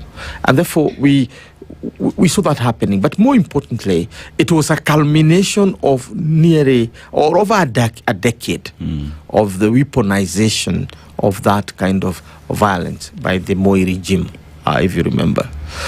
So in short, what one is saying that on the road to 2027, from where I sit, I see somebody trying to weaponize violence in order to win and retain power. And I think that is demonic. We should stop it. I mean, Prof, 2007 is not far back. Yeah. As you speak today, there are Kenyans who are still in IDPs, who've never really gone back. We still have Kenyans who are reeling through the pain of 2007 post-election violence. Heck, the entire country still remembers that quite vividly. Yep. Yet, we have been given all the indicators. By Kofi Annan has given us an indicator where Kenya is at the moment. And one would hope that those in power, those with positions to deal with that through, because they sit in National Security Council meetings, they have intelligence, they're consumers of the same, they would be working to ensure that Kenya goes beyond 2027 as a peaceful country. Because like everybody keeps saying, Kenya is greater than any single individual. Why the reluctance? Must we win these positions by hook or crook? Well, I don't think our elite care much about that because it's a history we have built. I remember in another forum I was saying that the whole element of using violence instrumentally as a way of getting power harkens back to the colonial period. Kenyans will remind you of something called pseudo Mau Mau. Pseudo Mau Mau were goons. And the British brought in somebody called Ian Henderson. And Ian Henderson had gained great skills in Malaysia and Indonesia, in those, what you're calling young tigers. And they were imported into Kenya to basically destroy the Mau Mau. And these were not part of the military. They are not part of the police. They are not part of the intelligence. Were simply goons who were brought in. And they hired local goons. They didn't. It's not white people who came. It was Ian Smith who was himself. Ian Henderson, who was, British. The rest were Kikuyus, actually. Let's put it that way. They were all Kikuyus. And these are the goons, basically, who killed Dedan Kimathi, or who shot Dedan Kimathi before he was hanged. They are the ones who killed many Mau Mau generals, including my uncle, Ihura. And the reason why they were brought was basically to act in that rogue manner beyond the law, that they cannot be caught by the law. So goonism has that long history. But it was perfected under Moi, when multi-party democracy came in. And the idea was to ensure that you don't, the vote does not count. So we wrote a book called Killing the Vote, sponsored by the Kenya Human Rights Commission. And killing the vote was basically the strategic calculations of how to bring the Kalenjin warriors, the Masai Morans, the Amachuma, the Chinkorolo, the Mongikis and all, to create a pandemonium so that democracy does not thrive and that the incumbent survive on that violence. I see the rewriting of history. That script is being rewritten. And you can see kind of making democracy not work so that they can favor the incumbent. Can I tell you what I see? Because I've been on this political landscape for a while. The idea is to reintroduce Kibaki's Grand Coalition. It can't come without violence. Why do I say so? I have been training all arms of government for the last 15 years. Training from the military to the intelligence to the police force. I've been to Kagwanja and so on. And I know we are capable as a country to ensure that there is permanent peace within our borders and that none of our citizens can die recklessly because of so-called goons. So there is a deliberate effort to let goons loose on our population. Why? Politics. Why? Retaining power. Why? looking for justification as to why people must talk and then talk peace. We don't talk peace. We have put systems in place. Our military can protect our borders. Our police force, harnessed to their numbers and to their strength, can protect every citizen in our country. Why it is not happening has only a political logic. And the political logic is to push this country to the precipice. Get the Americans, the Europeans, and the rest of the world to put pressure on Kenya to talk. And when the Kenya talks, then somebody is going to benefit. So that's the way the two-term will be born. So we're seeing the midwifing of the two-term through violence. God forbid. Because we can see through it. We can see through it. We didn't see through 2007 coming. The 2008. And therefore, we give ourselves a benefit of doubt. We talked and agreed that let's now put our house in order. There were so many institutions that were not in place. In our case, for example, a new constitution, the certain approach, approach to governance, which we needed to put in place. So we didn't. So we accepted. But 2027, we are mature. We can see through demonic strategies. And Kenya does not deserve that. Are you saying that the employment of goons and the proliferation of violence, like what we saw over the weekend, is evil, demonic? Yeah, that's what I'm saying. That and it is not coming by coincidence. Kenya is not hurtling down to violence because of things that are systemic. So why? That we can see it's a deliberate strategy to reintroduce instability, to reintroduce violence, what we're calling goonism, as a way of retaining power. So what does it do, so that we can understand why then it's employed? What does it do that then ensures that you can have control of a situation? What does it do when I say, okay, well, goons are us, I'm going to pay whatever amount of money it is, and then I have people putting stones in the road, or I have people wielding weapons to keep a crowd at bay? What does it do? Or is it a mind game here that it plays, that there's somebody who's pulling the puppet strings, and so you're either going to stay away or you'll vote in a certain way? What does it achieve, actually? Well, as I said, when we were researching for that publication, and it's still available from the Kenya Human Rights Commission, Killing the Vote, we saw the logic as twofold. One is to suppress vote that is hostile to the regime. And therefore, you displace people in Muhoroni, in Molo, in Kitale, and all places which were seen as hostile.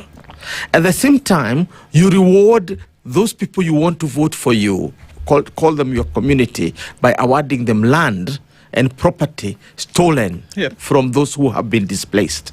So it's a double victory. You reinforce the vote that is supportive of your cause or your election, and you displace and disempower and disenfranchise that population which is not supportive of your re-election. So that was the logic that time. The logic this time is essentially is not to displace the vote, because Kenya has also increasingly become urbanized. We have become intermixed. So you cannot displace the Ruya here, or displace the Kikuyu here, or the Kalenjin there, or whoever. You can't, because we're greatly intermixed in many ways, except in a number of cases. And where we were not intermixed, people were displaced and removed, and I think that's what Dennis was saying. And they have never returned. Most of them have never returned. They're still outside there. So why goons now? The culture of goonism is a very deliberate strategy. And as I speak, I have been in this country for a long time. And I know there are even people who are called advisors. And their main role is basically to help the government think through how to use goonism for the purpose of that gain. It's there. And maybe some of them are listening to me, and they know what I'm talking about. Prof, this morning we were actually looking at the headline on Standard. If you just go to the back, you look at individuals just wielding machetes, others who are arrested. You look at roads being barricaded. And we're also operating under the 2010 Constitution, where we know there is independence of the police. Why do I say that? Because one would equally ask the question right now, where was the county commander? Where is the county commissioner? Where is the OCS or OCPD, this jurisdiction? Where were police officers and intelligence officers who would be able to ensure that you maintain law and order?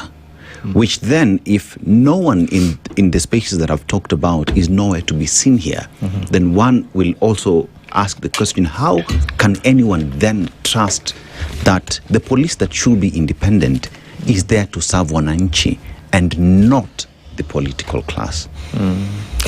What we are witnessing in Kenya might be misinterpreted by many actors, particularly the international community. Right.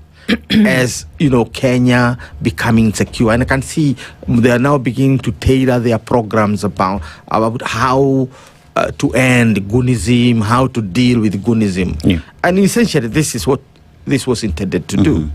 The truth of the matter is that goonism is a project of the government.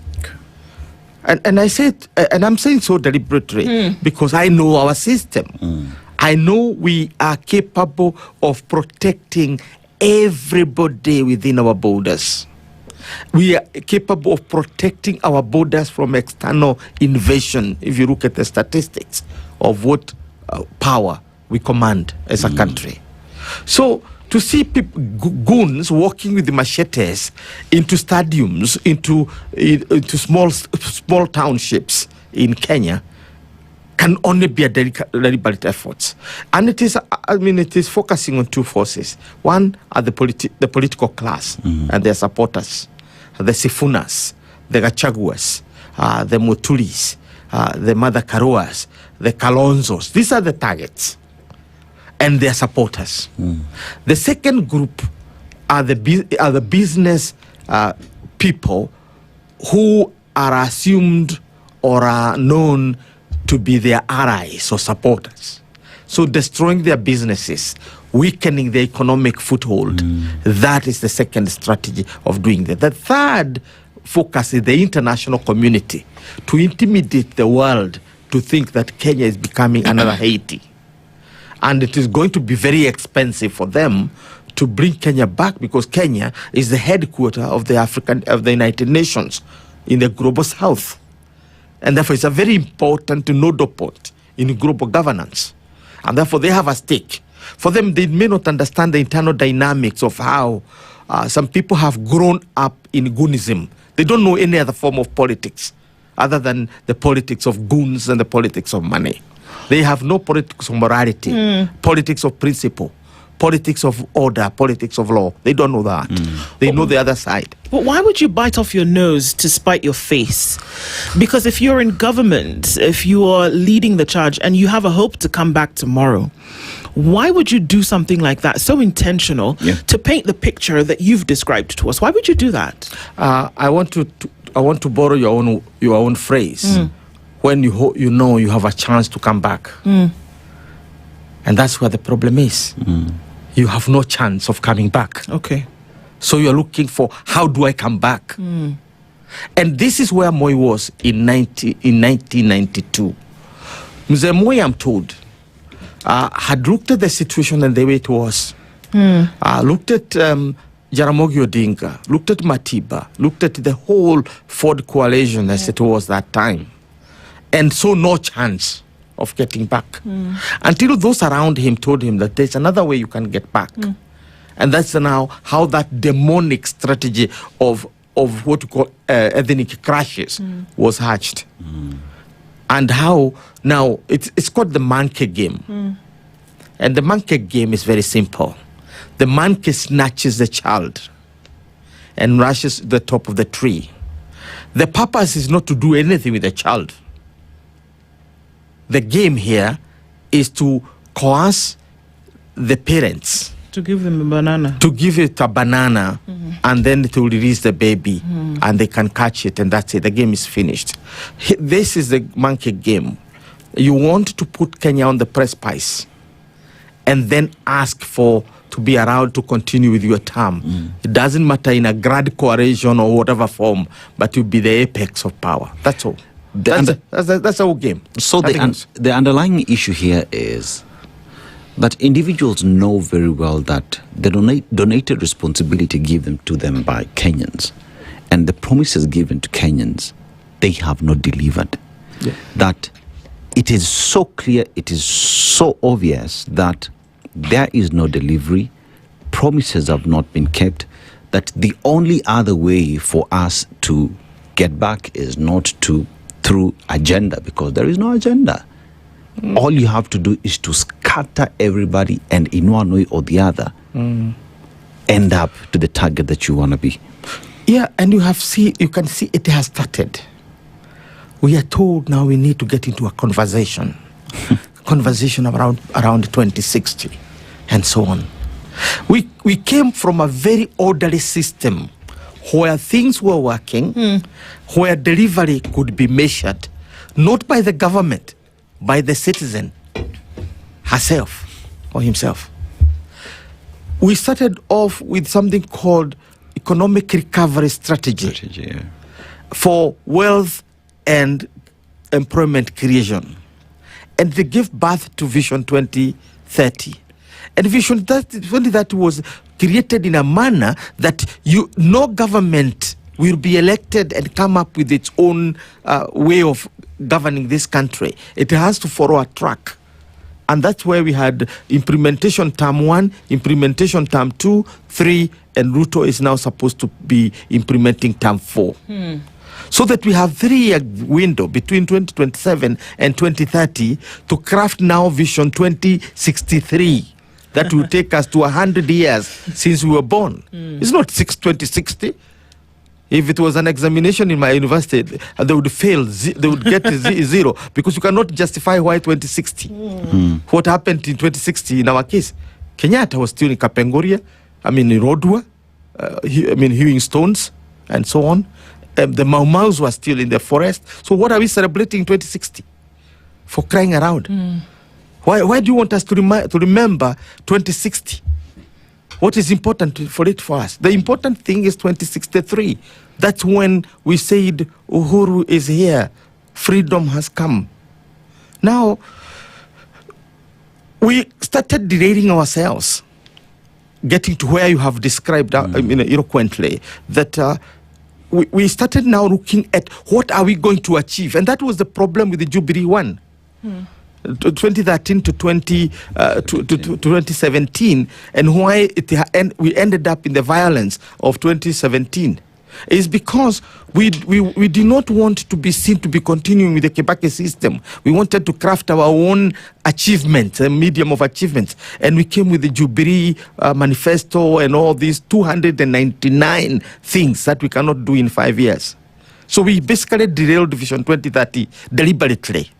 Then we came to the second term, and instead of getting back, we just hewed 3 things, like transforming the country into an NGO, implementing 4 pillars of whatever great this, great that, instead of sticking to what exactly we needed to add. Then finally, towards the end of that, somebody came up with not the end, but the means. We don't want to walk with our legs. We want to walk with our heads. Bottom up. You do know that all good things come from above. The rain, the glory of God, sunshine, you all come from above. What comes from below? Even the roots.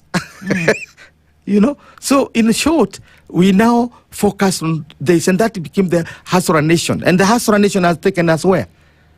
Our economy is on the ropes.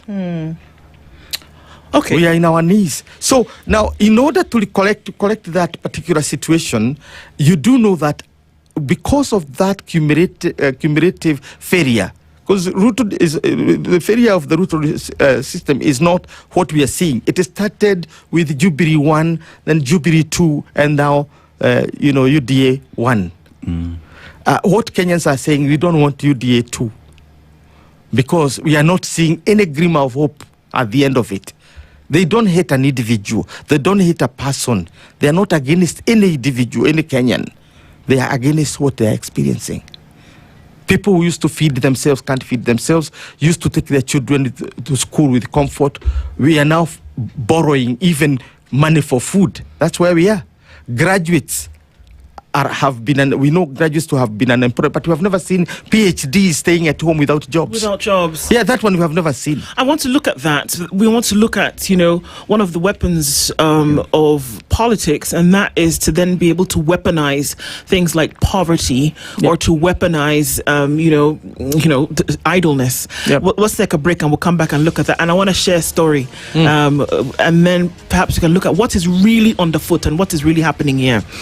And that it might surprise people that the goons who showed up in Homa Bay, the goons who show up in Kisumu, the goons who show up in Nairobi probably couldn't care less about the political position. Yep. But they're for hire. Yeah. So let's come and talk about that a little bit. Professor Peter Kagwanja is here with us this morning. Conversation continues after this. Thank you. This is the Situation Room, the only way to start your day. Traffic.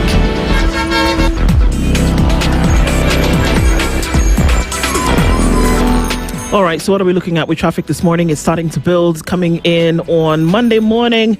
As you come into the CBD is where you find most of it today. And also coming off the Thika Superhighway, it's quite something coming in from Survey through towards the Pangani Underpass. I'm quite busy here. All right, then as you get onto Ngong Road, you're not going to have too much of an issue, save for your junctions here and there. And also a little bit of traffic starting to form on it's not a little bit, it's quite a lot of it actually. It's snaking its way along Embakasi, coming in the direction of Cabanas and then out in the other direction as well. And coming around Outer Ring is busy this morning. Okay, we're in traffic hour. Let's see what happens as we get through it. We'll talk and keep things moving. SpiceFM KE on X, hashtag the Situation Room. Ebola virus disease is a severe and often deadly illness. With outbreaks reported in neighboring countries, we all need to stay alert. Ebola spreads through direct contact with the body fluids of an infected person or by touching contaminated clothing, bedding, utensils, needles, and other surfaces. It can also spread through contact with the body of someone who has died from Ebola. Watch out for symptoms such as fever, severe headache, muscle pain, diarrhea, vomiting, or unexplained bleeding. If you or someone you know develops these symptoms, especially after traveling to affected countries, immediately self-isolate and call 719 or seek medical care. Protect yourself by washing your hands regularly with soap and running water or using a 70% alcohol-based hand sanitizer. Avoid contact with bodily fluids like vomiters, diarrhea at cough, a suspected or infected Ebola patient. If caring for a suspected case, wear appropriate protective equipment and call healthcare providers immediately for assistance. Avoid travel to areas experiencing Ebola outbreaks. If you have traveled recently from an affected area, monitor your health for 21 days and report any symptoms immediately. Avoid eating or handling bushmeat from live or dead wild animals such as bats, monkeys, antelopes, and porcupines. Remember, people affected by Ebola deserve compassion and care, not stigma. Stop spreading rumors and always rely on verified information from the Ministry of Health. For more information, dial *719#, call 719, chat with Jali on WhatsApp at 0700-719-719 or visit www.health.go.ke. Stay informed, stay safe. Together, we can stop Ebola. This message is brought to you from the Ministry of Health, KNPHI, and partners. Mature, intelligent talk every morning. Spice up yourself.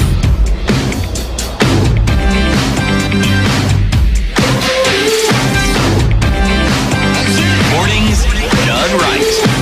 94.4 Spice FM, Nairobi. All right, we continue this morning. The Professor Peter Kagwanja is here with us, the CEO of the Africa Policy Institute, and we're looking at this tension towards 2027. And it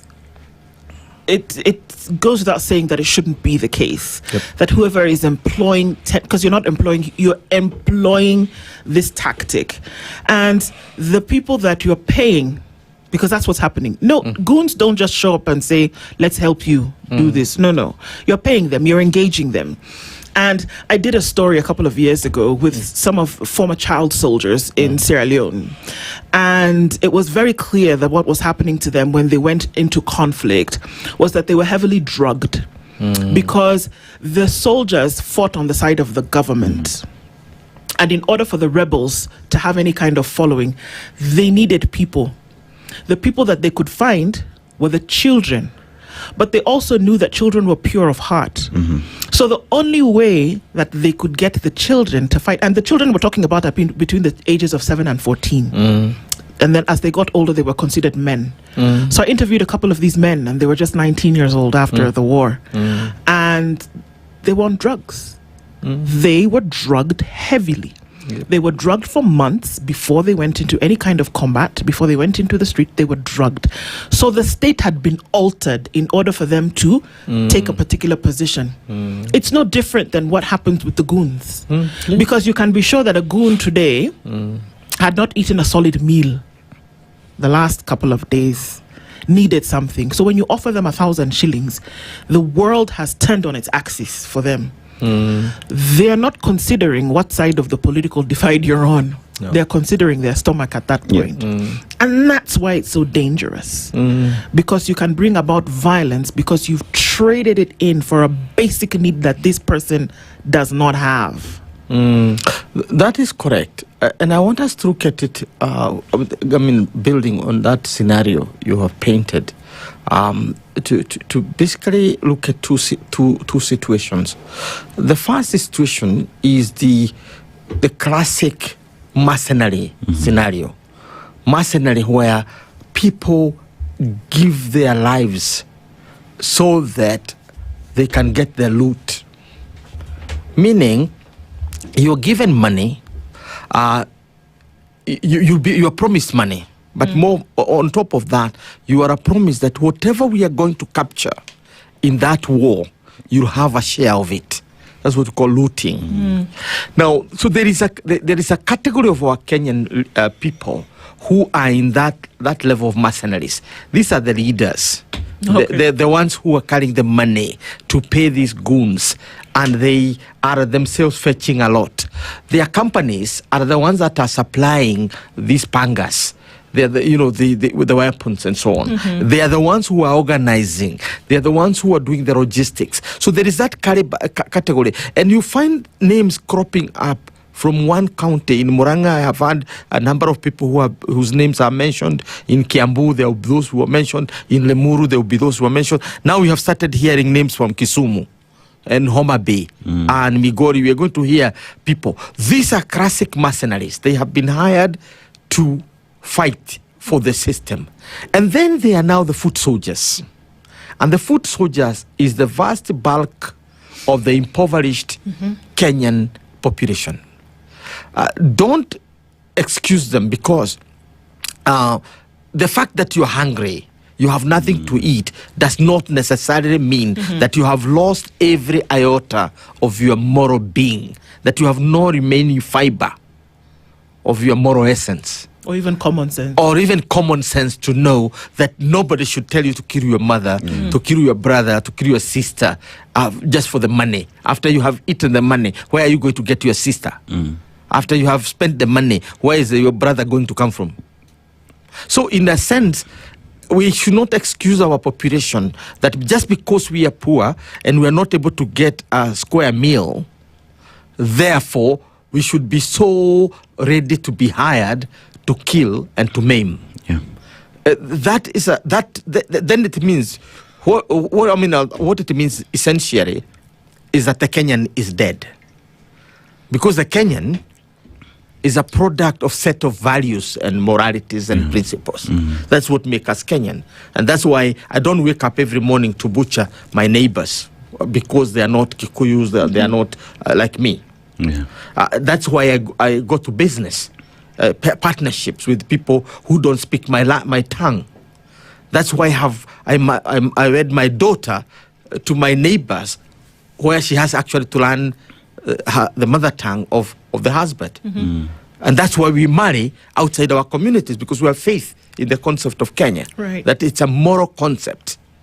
It is not an immoral concept. So the crime we are finding being made here is where you want to throw every morality, every principle, everything that makes us who we are, and replace it with the evil, demonic infrastructure of violence. Prof, just how bad have we weaponized poverty in Kenya? Why do I say that? Look at the goons. What are we talking about? 1,000, 200, 500 shillings? Go do your thing. Yet these are the greatest resources, the young people who should be pushing the economy of the country. We've weaponized poverty so much that all we want to do is on a Tuesday afternoon, on a Monday morning, we show up and Kenyans are out there. You have crowds ready at any given point because we promised jobs, we've not offered jobs. We promised young people they would go to school, they are home because capitation never got there because education funding model is not there. Many have decided not to go to school, not because they don't want to, because they can't. It is expensive for them. Economy is stupid, you know, because cost of doing business is high. But we want to come with our drones and shoot that we have these numbers to help propel our language, our politics. I think, let me say, after 2027, when this crowd is gone, and hopefully we have returned to who we are after 2027, we need a conversation. And the conversation must be around how do we demobilize this number of forces within our streets that both the opposition and the government are weaponizing. Right? Yeah. Both the opposition and the government are weaponizing. Not because that is what needs to be done, but because there is no, it is a force already out there. J.M. Kariuki and his fellow Mau Mau detainees who cared about the future of the Kenyan nation. This is the first question they thought about in 1961, 62. And they started having a conversation with Israel and other countries that had a project for youth. And that's how the National Youth Service was born. To rehabilitate the youth who, during the wars of Mau Mau and that age of impoverishment, basically were in the streets. When the British want people to hire, they could hire. When Ian Anderson came around to hire goons, he had them in plenty because their parents are in Manyani or others have died, and they're out there. These are the Peter Mongers, of Equity and others. They were ready for hire if there was anybody to hire them. At the same time, J.M. Kariuki and others, though, the first thing we need in order to stabilize the country is to demobilize this impoverished reservoir of goons for hire. Now, for those of us in the opposition, I'm a deputy party leader of People's Liberation Party, of my leader, Mother Karua. And when I say we in the opposition are also benefiting from this, I'm not condemning it. I'm drawing our attention to the most urgent agenda that we must deal with after 2027. After we come to power, the first order question we should ask is, how do we mobilize these Kenyans who are in the street? Why do I say so? When I am in my car and we are going for a political rally, the first thing that comes to my mind from a moral perspective is, the people I am going to meet, why are they not working in their farms? Why are they not in their shops selling? Why are they not looking after their animals, cows and whatever? Why am I going to a marketplace at 12 o'clock, 1 o'clock, and finding it packed to the brim and it's not a market day? Why? Why is it that as I'm going to the street, there are enough crowds to cheer me as I drive through, saying one term? Why? Because our country has itself, has rendered itself vulnerable to those who want to use goons. Because they are there for hire. People are idle. People have not had jobs. We are minting a million graduates every year, not from the university, but from secondary schools, who get into the marketplace and have nothing to do, who get into places of opportunities, but there are no opportunities for them. And when opportunities come, they are not shared equitably. You find one community is having the lion's share, 3/4 of all the opportunities that are offered for training by the government go to one community because it is well connected and it wants to fortify itself. So there is now increasing impoverishment through dishing out opportunities to those who are connected to those in power. And is there a realization of this? Because and a conscious one, because truly, if people were about doing what it was that they need to be doing, whether that is in employment, whether it's in business, that means a conducive environment has been set, and those are the things that should speak loudly about your accomplishments, not necessarily them feeling afield. Those people who would not be available to attend a rally because they were busy doing something else would essentially speak to what you've been able to do or not. When I was the executive director of the secretariat that campaigned for this constitution, appointed by the two principals, President Mwai Kibaki and Raila Odinga, I encountered a phenomenon that I have never forgotten. It still continues to traumatize me. And the idea was, the conversation was a very private conversation around what to do with Kibera.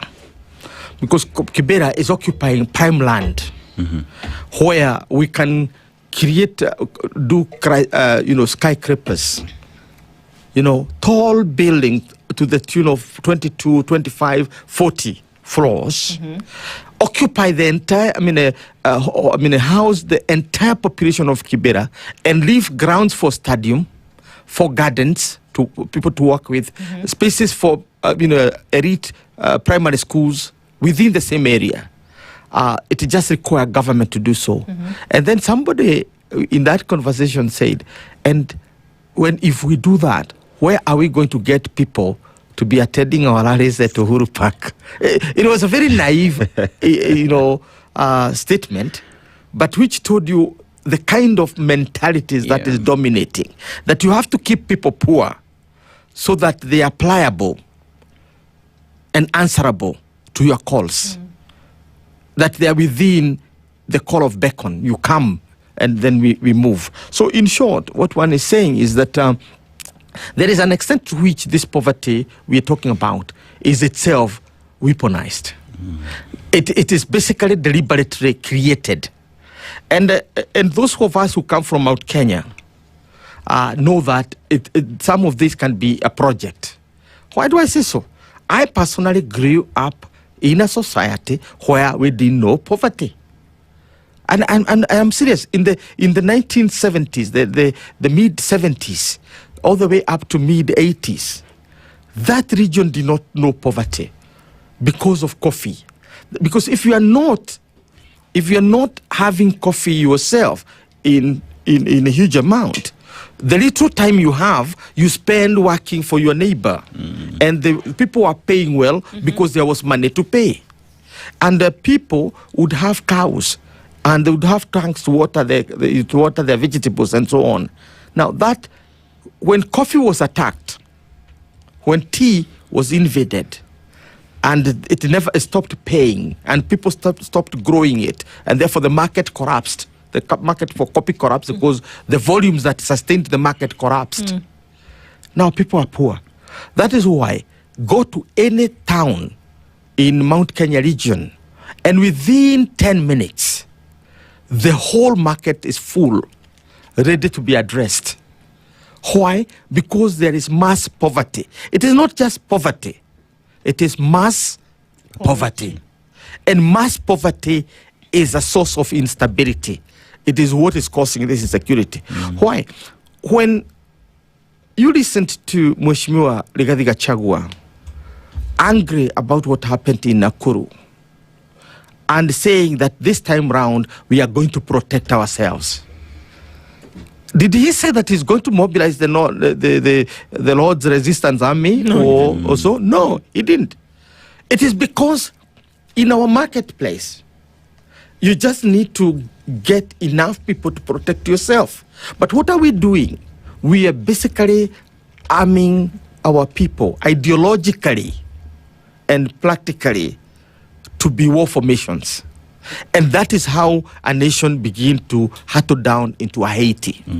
You become a Haiti by using ordinary people, ordinary Kenyans, as foot soldiers in the political formations.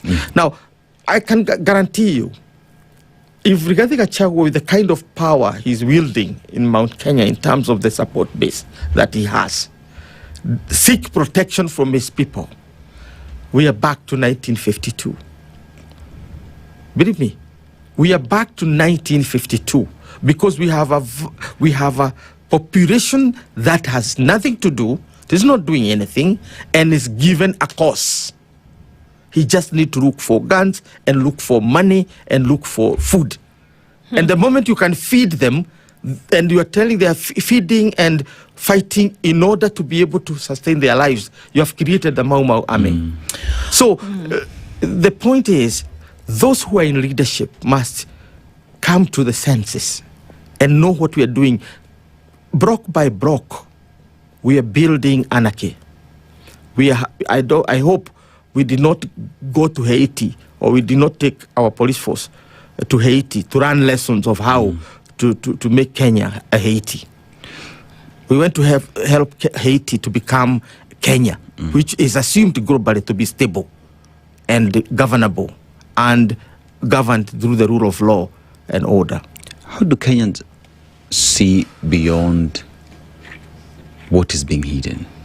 How do Kenyans look at situation as is in terms of poverty being weaponized as a mass distractor? How do Kenyans look at the chess games being played and them just being pawns out here and being part and parcel of changing the conversation and the agenda? Let me start by yourself, Dennis. Yes. I don't want to go to the other Kenyans. Yeah. You have been weaponized. And here you are. Every day, you are waiting for news to come. And if you study the politics of Donald Trump in the United States, it's about hogging the media.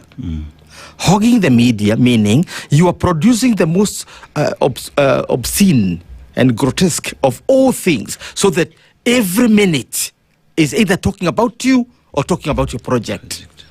You're basically creating one episode after another, creating something absurd, because the media is about the dog, man biting the dog, not the dog biting the man. And as a result, this is where we have been. The previous time we were talking about Singapore. Last week we were talking about UDA ODM meeting and that camaraderie thing. Then from there we moved to Agenda 2060, the Ruto's Agenda 2060. Next week or thereabout, we are going to talk about the UDA ODM manifesto. Right, the two are not for the same country. Vision 2060 and manifesto are not the same. Next time we'll be talking about something else. So we are moving from one issue. I have been invited to all media houses, and I've been wondering, why am I going to all these media houses to answer these questions? Even us, those who have time and who are educated and who know actually what is happening, are caught in this cataclysm of moving from one media house to another, talking about agendas that are minted from State House and wherever, in order to keep Kenyans occupied and to keep us talking about one person, one party and one government. And so perhaps it's time to tell the truth, and let me tell you a truth that might shock you. Yes. We're going to finish this year, 2026, having only paid 12,000 shillings out of the 22,000 shillings that's promised by the Ministry of Education to capitation. 12,000. Yes. So perhaps we need to now hone our attention to the things that actually should be correct.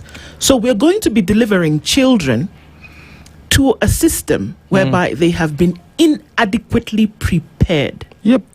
So all of this thing that you're talking about, that you want to do vision to wherever we do not know, you are bringing soldiers in an army that don't have shoes. It's not going to work. That's the truth of the matter. Yeah, that's the truth. Perhaps we should be talking about that. No, that is a point. And I think that it must reach a point where, as Kenyans, particularly those who are in the fourth estate, the media, and those who are in the academy, those who are in think tanks and organizations that are knowledge-driven, have to say enough is enough.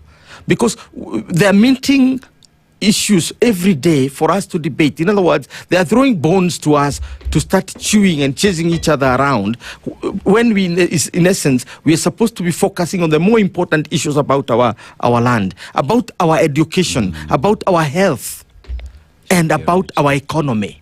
Because these are the three things that we have not accomplished in the last 63 or so years. That we waged a war in 1963 against three enemies of our people at that time: poverty, ignorance, and disease. And therefore we vowed to build strong medical institutions, strong education institutions, and strong economic strategies. And what have we done? We are on diversionary course. And because you cannot deliver, then you have to occupy people's minds with very tiny, useless agendas about how many houses have been built. Who is living those houses in poverty? You know, and they think that we are foolish because there are mobs out there who have no jobs and are shouting.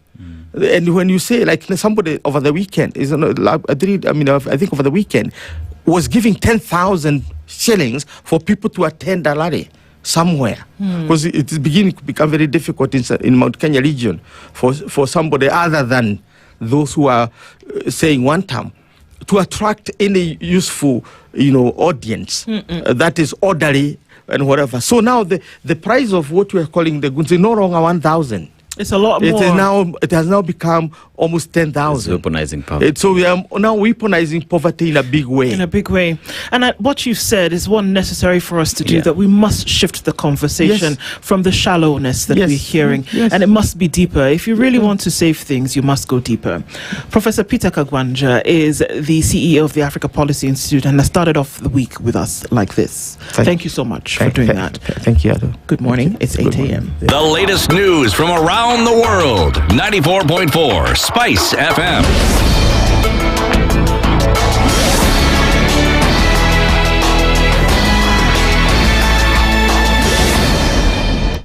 Good morning, this is the news. I'm Sheila Timur. Nairobi Senator Edwin Sifuna says the Linda Mwananchi movement will remain united despite the political differences within the group. Speaking in Homa Bay, Sifuna claimed efforts have been made to disrupt their meeting by blocking roads leading to Homa Bay town. He said residents cleared the roads, allowing the gathering to proceed. Kwa sababu muliingia nyinyi wenyewe mukatoa hiyo takataka walikuwa wameweka kwa barabara, walisema hatuwezi kufika Nyandiwa. Hapa ni wapi? Mimi na huyu mheshimiwa Babu Owino na mheshimiwa James Orengo ambaye yuko pale na jamii mzima ya Mulembe na jamii mzima ya hapa watu wa Luo Nyanza, hatuachani. Kumbuka vitu baba alikuwa anatufunza, si ndio? Sifuna said he followed with the ODM after the death of blogger Albert Ojwang in police custody, claiming the incident violated an agreement between the party and the government to end further killings. Ati nyinyi watu ya jamii ya Luo Nyanza mumechoka kupigania demokrasia, ati mumechoka kupigania uhuru, ati mumechoka kupigania haki za kibinadamu. Shida zangu zote ndani ya chama cha ODM zilianza siku ile polisi walitoka Nairobi wakakuja hapa Homa Bay, wakachukua kijana mdogo anaitwa Albert Ojwang, mnamjua hamumjui, wakampeleka kwa cell, wakapiga yeye huko mpaka wakaua. Meanwhile, Governor James Orengo has accused President William Ruto of violating the constitution, claiming that most of the youths killed during the 2024 anti-government protest were from the Luo community. The Kenya Editors Guild has condemned the alleged assault of journalists covering a Linda Mwananchi rally in Homa Bay. In a statement, the association said the incident violated media freedom and the public's right to information and has called for an independent investigation and action against those responsible. It has also demanded the return of stolen equipment and identification documents, while urging political leaders and rally organizers to ensure the safety of journalists during political activities ahead of the 2027 general election. In other news, political leaders from the Western region allied to President William Ruto's administration has accused retired President Uhuru Kenyatta of violating a law that bars former presidents from engaging in political activities within 6 months of leaving office. Speaking in Kiminini, Trans Nzoia County, the leaders claim Kenyatta's alleged political involvement could put his retirement benefits at risk. Led by Kakamega Deputy Governor Ayub Savula, the leaders called on Sirisia MP John Waluke to table a motion in the National Assembly to seeking to the withdrawal of Kenyatta's benefits if he is found to have breached the law.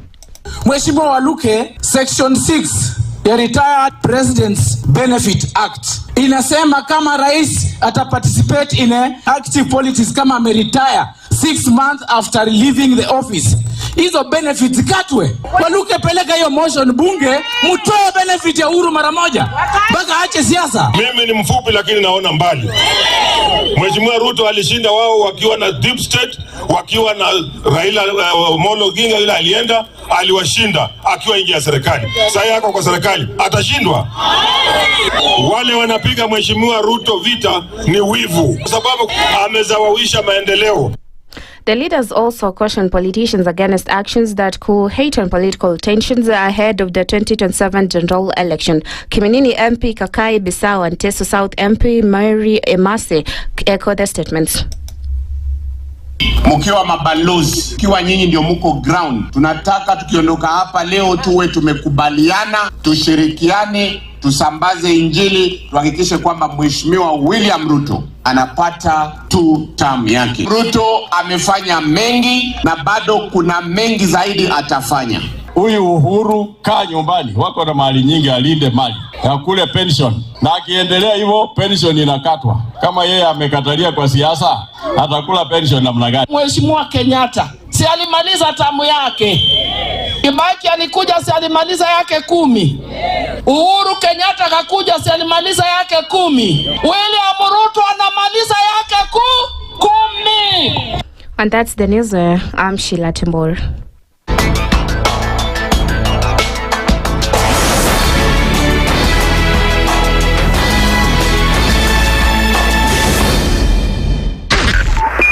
.5 Spice FM, Kisumu.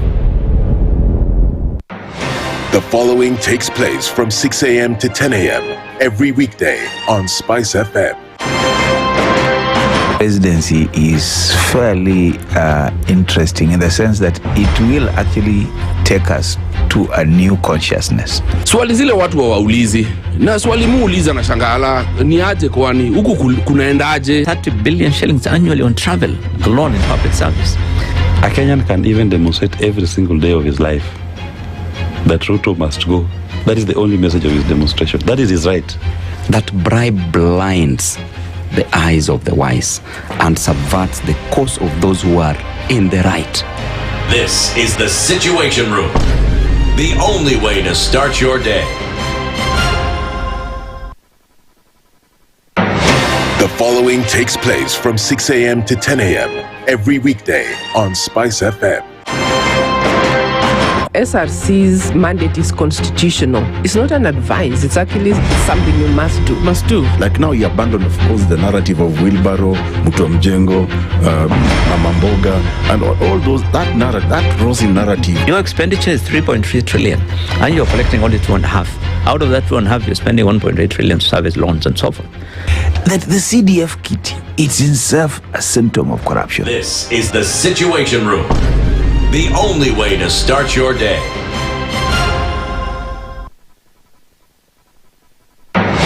The following takes place from 6 a.m. to 10 a.m. every weekday on Spice FM. I am also a publicly elected official. Okay. My salary is paid by your taxes. Yes. So if you need me to answer questions, we will not run away from you. Asante we will always be here. The government itself is engaging in corrupt practices. That the government itself deliberately schemes to influence through bribery members of parliament. You pay for a passport online. Alafu you're told there are no booklets. I rebuke matters corruption because corruption has brought this country to its knees. This is the Situation Room, the only way to start your day. mature, intelligent talk every morning. Spice up yourself.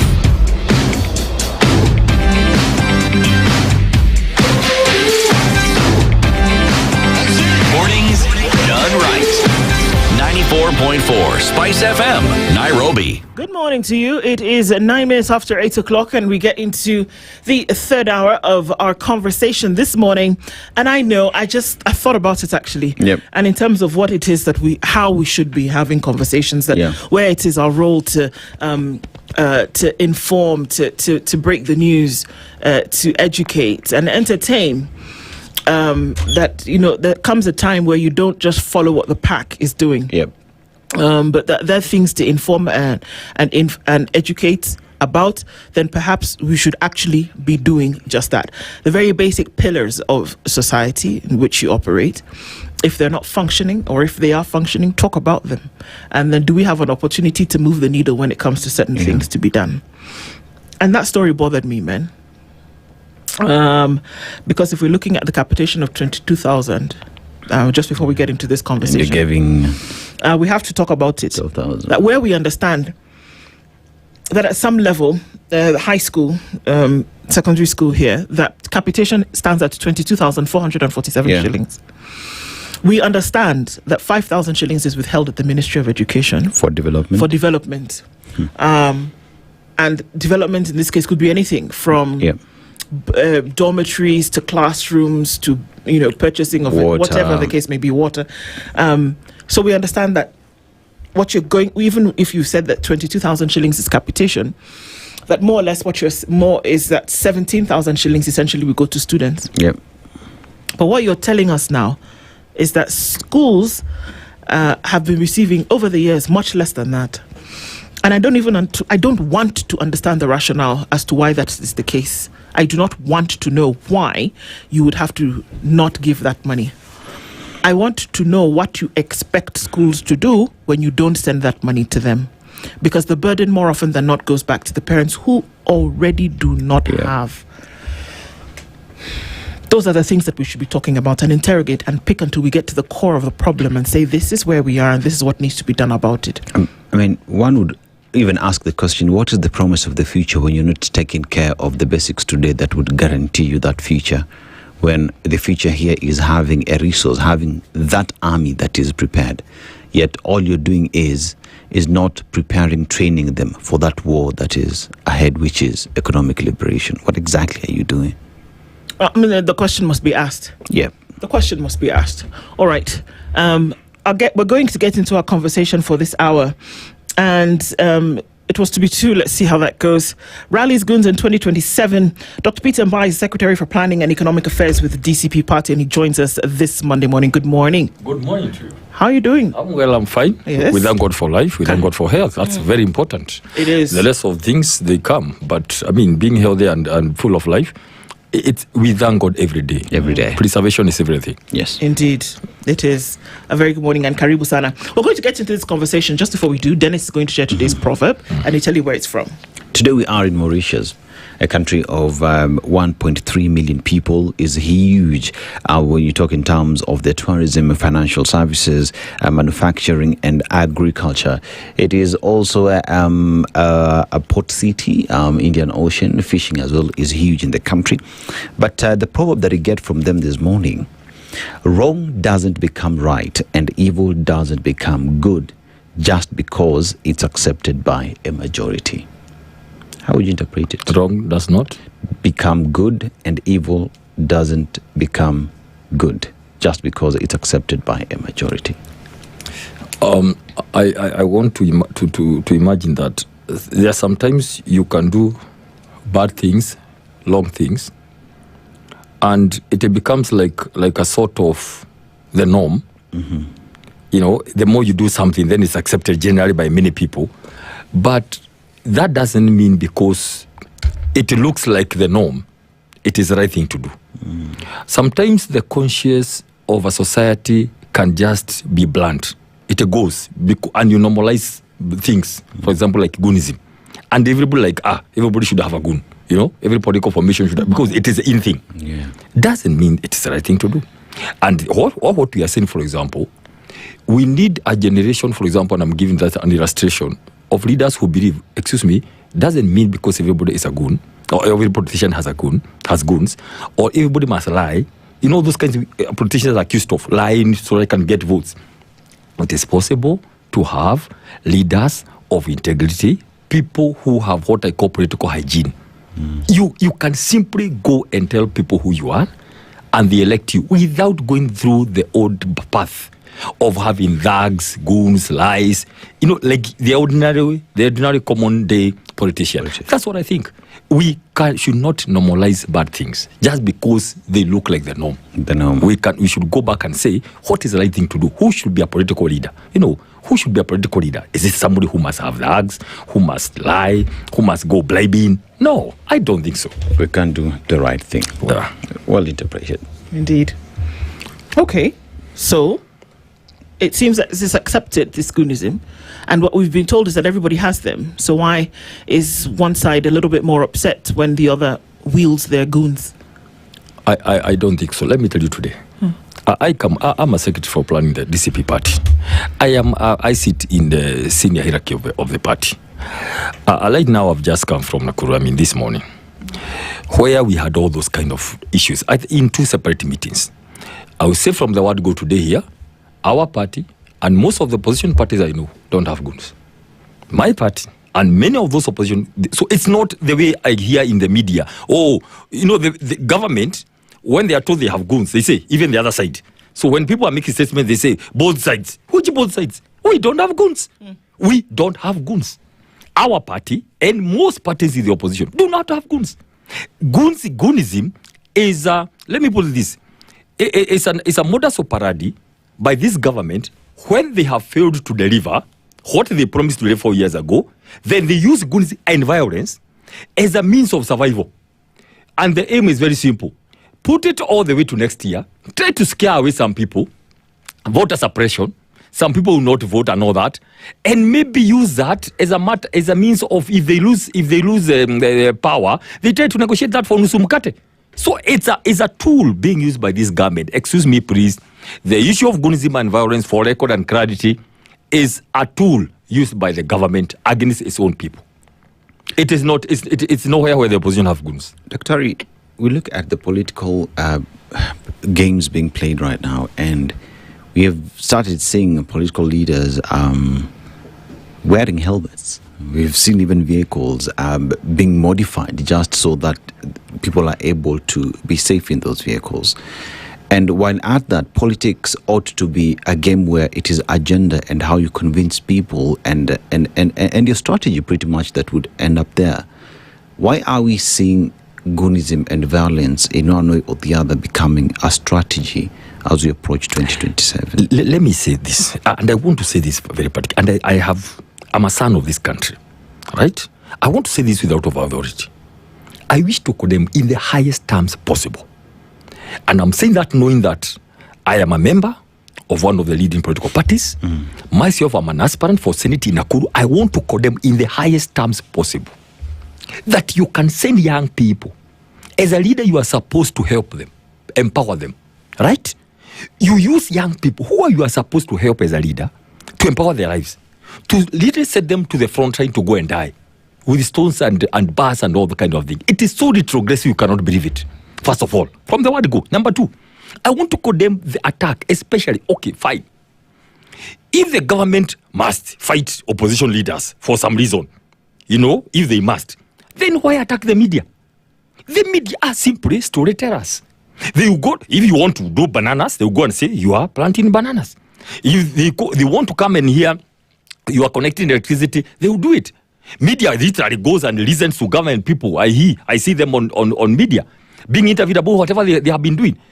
If you cannot kill a story by simply crashing and stoning, so, and you see it is something targeted. It started in Okoh. It happened in Nakuru. It has happened in Homa Bay. Can I tell you what? Don't tell me it's a coincidence. Don't tell me they were caught. No, there's nothing like being caught. Nobody doesn't know that this is media. Kindly, Mr. President, you are the commander-in-chief. I will appeal to you directly. 4 years ago, you are the darling of the media. What happened? What happened? I mean, you are the darling of the media. Please stop. Don't tell us they were caught in the crossfire. Nothing like that. That's a direct attack on the media so that they don't carry the story. But you see, you cannot, by stoning one vehicle, doesn't mean the story not go out. It will go out either way. So it's a zero-sum game. That's number 2. But number 3, in a nutshell, before I come to your question, quickly, let me say this. I want to tell the government, and by the way, by saying government, I have heard people saying, appealing to IG Kaja, Mokome. No, the buck stops with one man in this country. The whole issue of goonism and violence stops on one man, the President of the Republic of Kenya, who is a CIC and who sworn by the Constitution to protect lives and property. This story of IG Kanja, please, you are beating the wrong man. He doesn't know what's happening.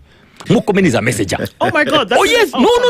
According to the Constitution, Dr. Mbae, IG Kaja is the one in charge, but practically he is not. You said he doesn't know what he's doing. I can tell you something. That doesn't foster a situation of confidence in the hearts and minds of many Kenyans. One thing I like about Orengo, what he said, which may make sense, because he's the one in charge. Governor Orengo said he's going to sue him personally. That's a good thing because he's the one to be sued. When people, Amnesty International, I saw that, Editors Guild saying, we are appealing to Kanja. That appealing does not work. If you really want to put Kanja on whatever, go sue him. That is action. But he's not in charge. Mokomen is just a messenger. Everything lands from number 1 of this republic, the CEO, who the buck stops with. Let me get it clear. Let me get it clear on what you're saying. Yes. Essentially, is that over the last 6 to 7 months, easily since January, that we have a number of cases of where goons have infiltrated, whether they be rallies. We had, a sacrosanct place of the church where goons came into church. I think last year, the Kenya Human Rights Commission is where people then were manhandled. During rallies, we see people being injured and being scared. What you're telling me is that the president is well aware of these things and has allowed them to happen. And these individuals, whether it's the CS Interior, the PS National Administration, the IG of Police, the Deputy IG, whether it be administration or whether it be, the other side, all of these people have no control over the situation and that they're just allowing things to slide because it's the desire of the president. Is that what you're saying? Thank you very much. What I'm saying is exactly what you are saying. Please, let's not go all over the place. This is a very sensitive year. We must tell each other the truth. The buck stops with the president. Nothing happens in this country without the consent, especially anything to do with security. The president is involved directly. The way he was involved directly with the campaigns for Kalau, all the mattresses, he cleared them. He cleared mattresses, boats there. He was the one in charge of the campaign. So the same thing.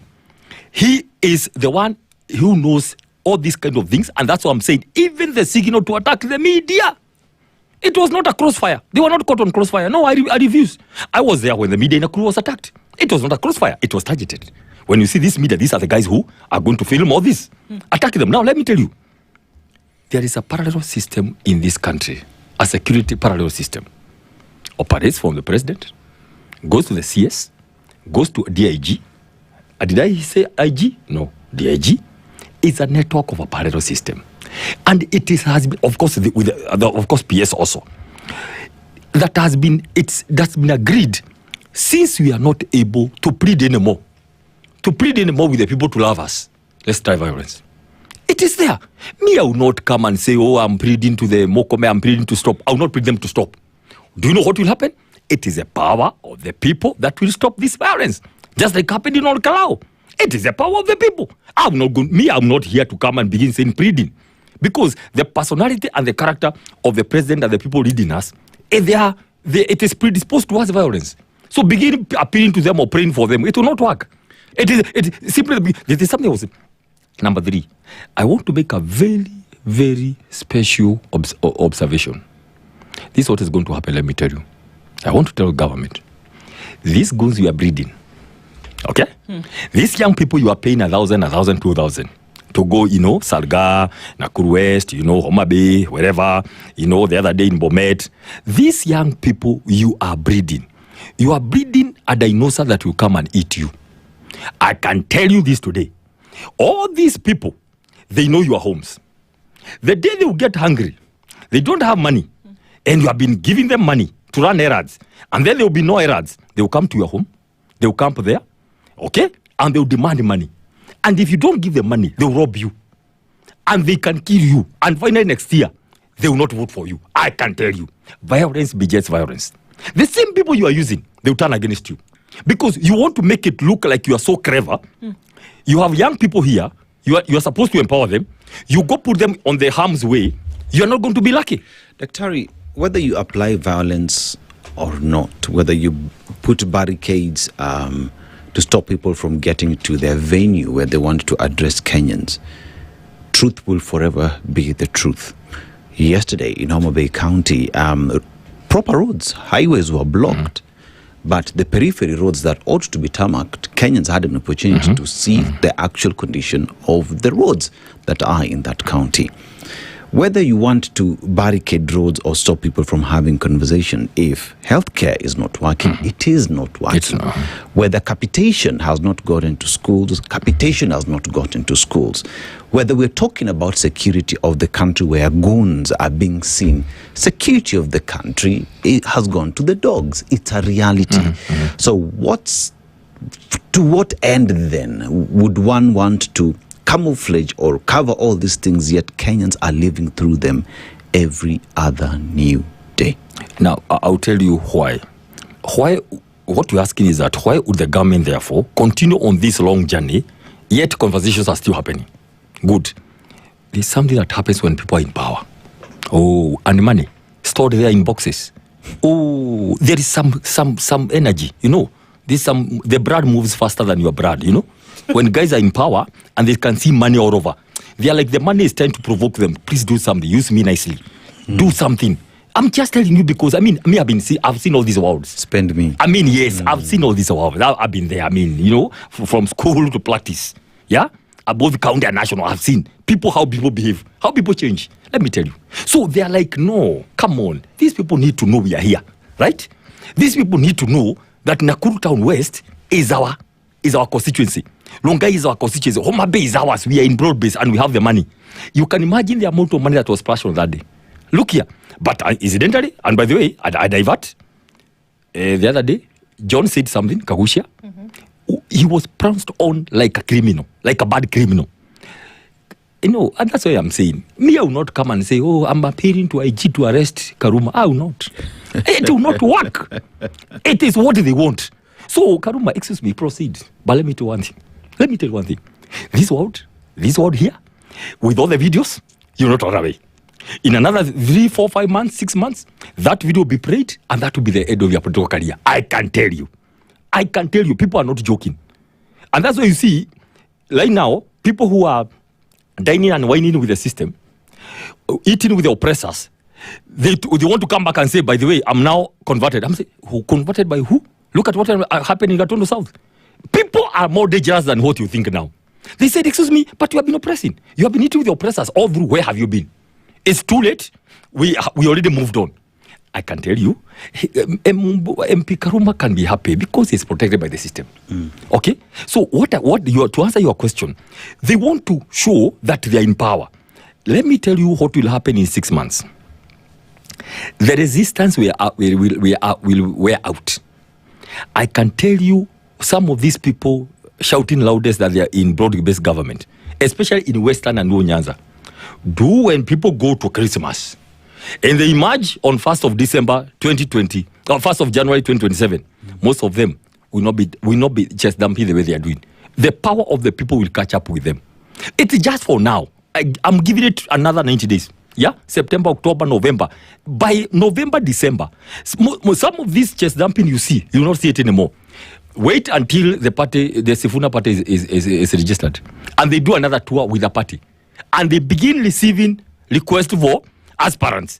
You'll be shocked. Most of these MPs from Western and Nyanza will be knocking on Sifuna's door to be given a ticket. That one I can tell you. So it's just for now. You know the way you are fighting, but you're not sure. So you go. The more you go, the more the power of people come in, the more finally they will discover this thing is not easy. The President William Ruto will be left alone with Rift Valley. I can tell you. Anything Western and Nyanza will go. The spirit of Laila has set upon Sifuna. and Babu Wino and Orengo, they will sweep the entire people. Most of these MPs talking, I will not be surprised, even though some of these cabinet secretaries. January they will not be, because it's about their career or they follow President William Ruto. So it's just a matter of time. I mean, you can come and say, I will not allow DCP to talk in Nakuru West, but for how long? The people can see, can hear. Are you going to say the same thing in January? I doubt. What do you think the people are seeing and hearing? Very simple. The people are beginning to see, wow, we have the power. Look at Olkalau. And we'll go back there. And I said like last time, we'll talk about Olkalau for the next many years. It will be it will be taught in universities and every other conversation. There were two issues about Olkalau. One was money. That money can sway you. But number two, violence. When the vehicles came and they were full of pre-marked ballot papers, the masses simply came and blocked the roads. And they said, if you want to shoot, I don't know how many people of us you're going to shoot. The people are seeing and hearing. That thing is all over the country now that we have the last word. So finally, they are targeting people who are doing violence. They are being marked and they're not going to go far. That's the reality we have right now. And that's the direction we are going to go. Okay. The direction that people are going to go is the decision that the people want to take. I think we were tasked with the responsibility. And then so now we're asking ourselves the question, what are the issues? What are the issues? Because I think a lot of times what passes through the sieve is those. What are the issues that must be dealt with? Whereas there is a space for the politics where there must be the mudslinging or people have to hate on one another. But then we exist in a space where we're starting to employ things which will take away from the issues. How do we get people to be centered on the issues? Or is that just not in the interest of anybody right now? No, it is. It is. Let me tell you what will happen. One, what I think, like where we are and where we are going to the next year, we are going to see the people are beginning to understand that there are things being forced on them, right? You are forced to love this thing. You are forced to say two-term and all these kind of things. So people are beginning to crystallize. Now, and they're very particular. You keep on talking here about agendas and all that. Let me tell you, people know what they want. People know that they want a working health system. They want a working education system. They want this routine and corruption to end. This private interest and all this kind of, nepotism and all that in public service. They simply want this issue of debts because they know they are the ones who are going to suffer because of the debts. People know what they want. And people have an idea who can take them to where they want to go. It's very, very simple. So you'll see as we go on, the whole country becomes one. You will not be able to come and say, oh, nyinyi watu wa Kisii, nyinyi watu ya Masai, nyinyi watu ya Western. It is everybody. From Mount Kenya to Northeastern to Coast to Ukambani.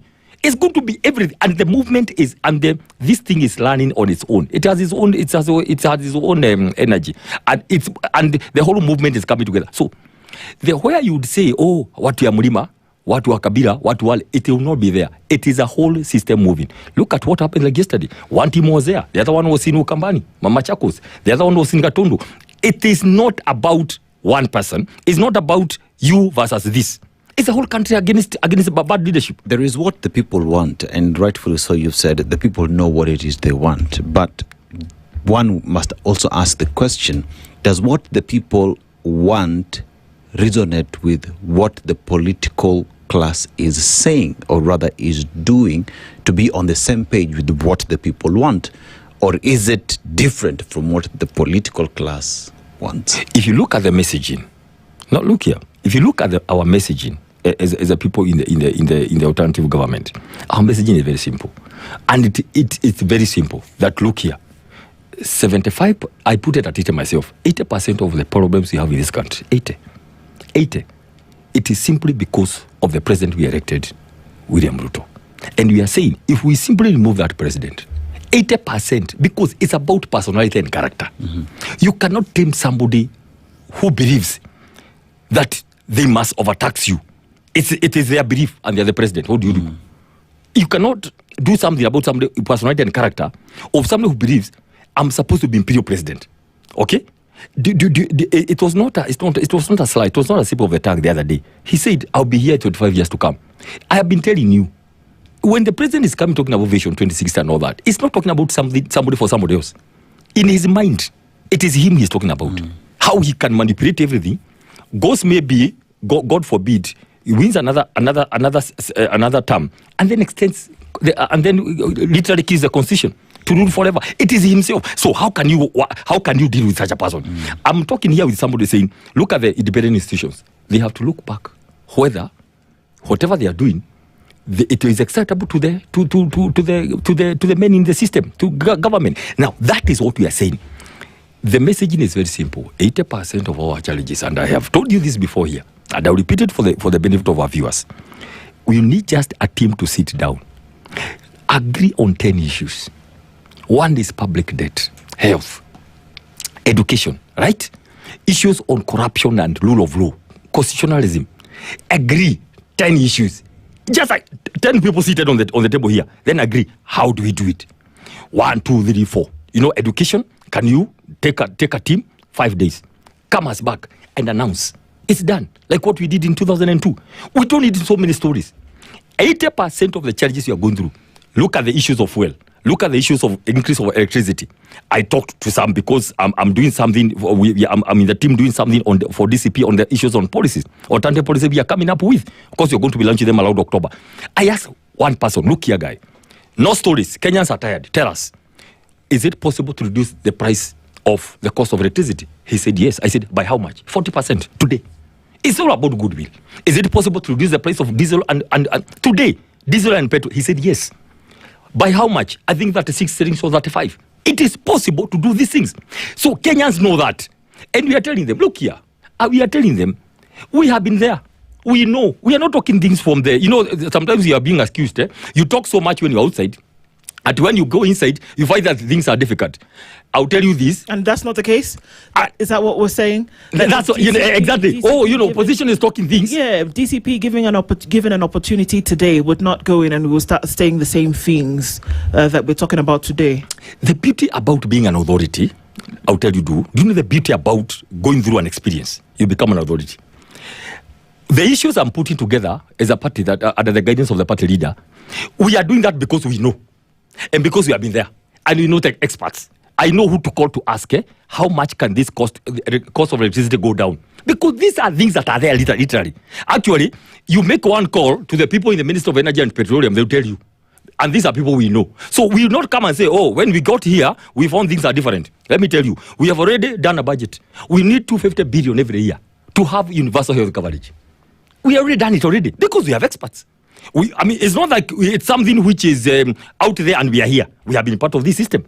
We know where to touch, who to call, and to ask one question. What is our foreign policy? Right? All this confusion about foreign policy. Okay. We know. So these are issues that we are saying. The people are tired. Actually, let me tell you something. It's only that we cannot rush time. I wish elections were was next week. You think that people will vote today? Even if elections are held today, Kenyans already know who they don't want to be their president. All right, let's take a break. We're talking with Dr. Peter Ambay this morning. We'll come back and then find out whether people actually know who they want to be. If people know who they don't want, do they know who they do want? We'll come back and continue with this conversation. Stay with us. Good morning. This is the Situation Room, the only way to start your day. Traffic.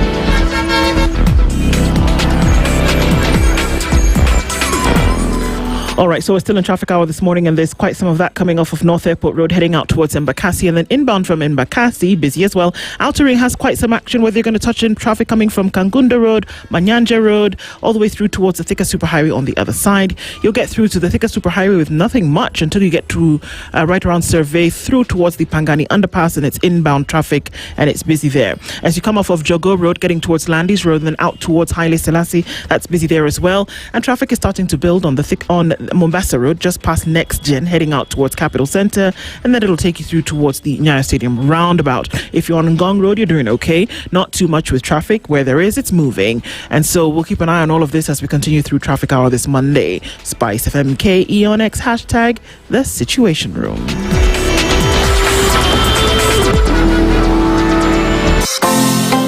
Habari ndio hii. StarTimes tumejiamulia kukupa raha bila limit. This August, renew your monthly subscription and give your little ones a holiday packed with cartoons, imagination, adventure, and so much fun. Discover magical first discoveries on Baby TV. Enjoy Princess Doremi and Super Wings on ST Kids. Catch Fireman Sam and Thomas and Friends on Jim Jam. Step into the action with Avatar: The Last Airbender on ST Tunes. Buy the aerial decoder at only 1,399 shillings and the dish decoder at only 2,499 shillings. Get connected at any of our dealer shops countrywide. Dial *858. Mature, intelligent talk every morning. Spice up yourself.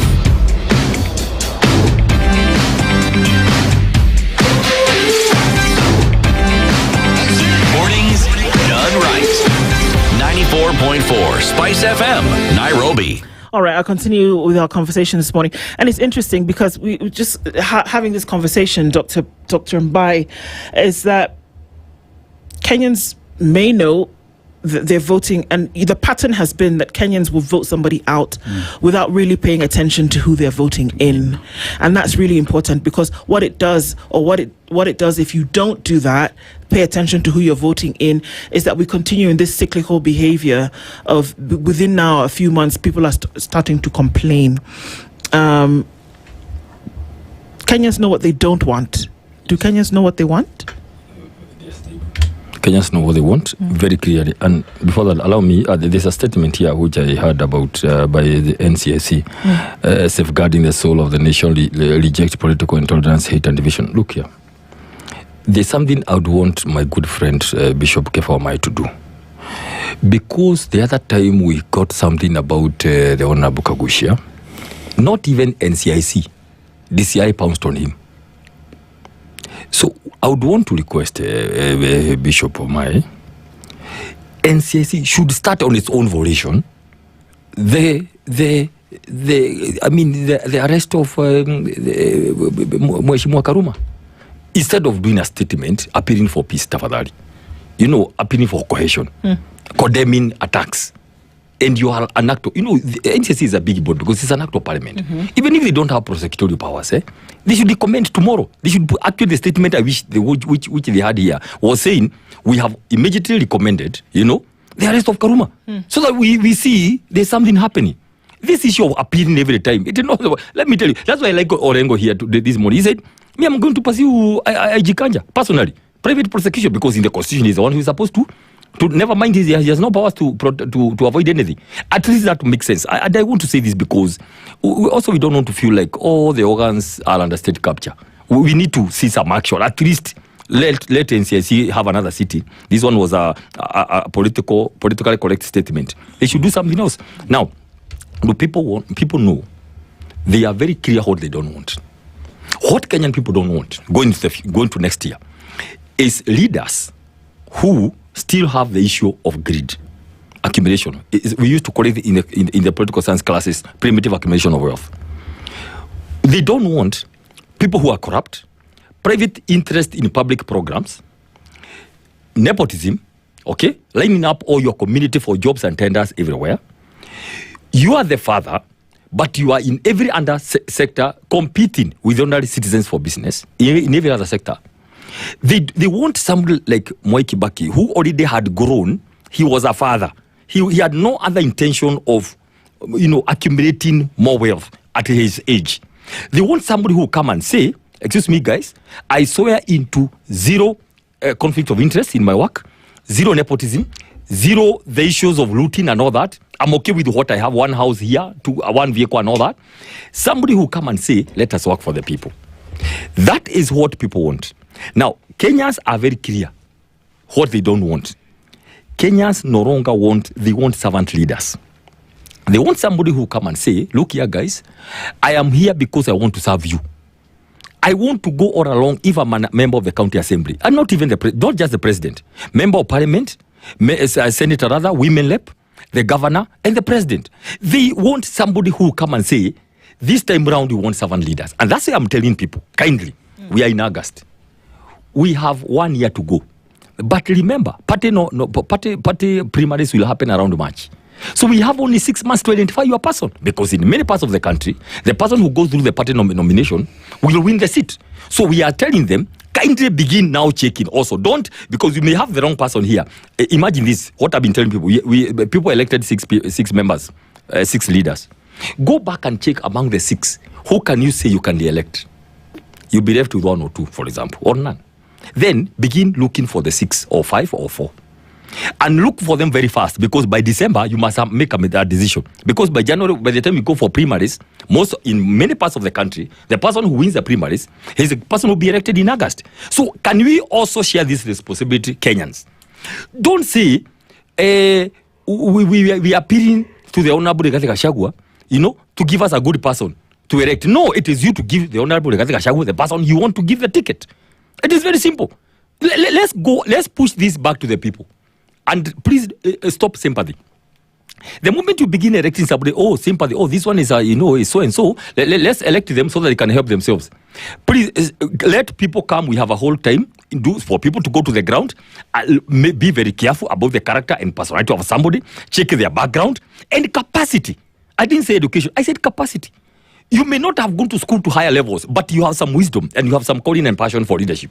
That's what we're saying. But I think we cannot run away from the responsibility that political parties bear. Because you talk about the nomination process, where essentially what you're doing is that you're giving a ticket to individuals to essentially run their politics on your party platform. Now, if you don't take the responsibility to ensure that the people that you are putting on this buffet, as it were, for them to select from, are people who are worth their mettle, in terms of their knowledge, expertise, understanding, and ideological beliefs, then we have a problem. What it seems like right now, and please correct me if I'm wrong, is that we are scrambling for the numbers because we understand that it's a numbers game, but we're not understanding that it's a values game as well. So, which is more important here? And the responsibility that bears on the political party, because you come back to the people when it's already done and dusted. You come and you say, it is this man that we are putting up for this position, but it's already done. You don't involve the people in the nomination. Now, and that's what I'm saying, the difference is going to happen this time. Okay. And I want to say this very, very authoritatively. We are simply telling the people, decide the leaders you want. Because we have like 5 aspirants in one constituency, for example. We have 5, people fighting for the same women rep and all that, and senators. Let people have an idea. And you know what will happen? The party will give you the opportunity to give you the person, to give out to the person that you people want. We cannot. Let me give an example. There are some members of parliament who have been on the other side of the supporting the government for all that time. Then I will give an example of this Mount Kenya. Then they are coming back home. The Honorable Rigathi Gachagua, being the party leader and a father figure for that matter, cannot tell you no. He'll say, you want to join? Fine. If you have found that this is a party of the movement and the one you want to associate with. But then he'll tell you, kindly, I send you back to the people. If you have come now, people have been there on the ground, they know you. Look at what happened with your Kalau. There are people who came the last minute saying, I have money.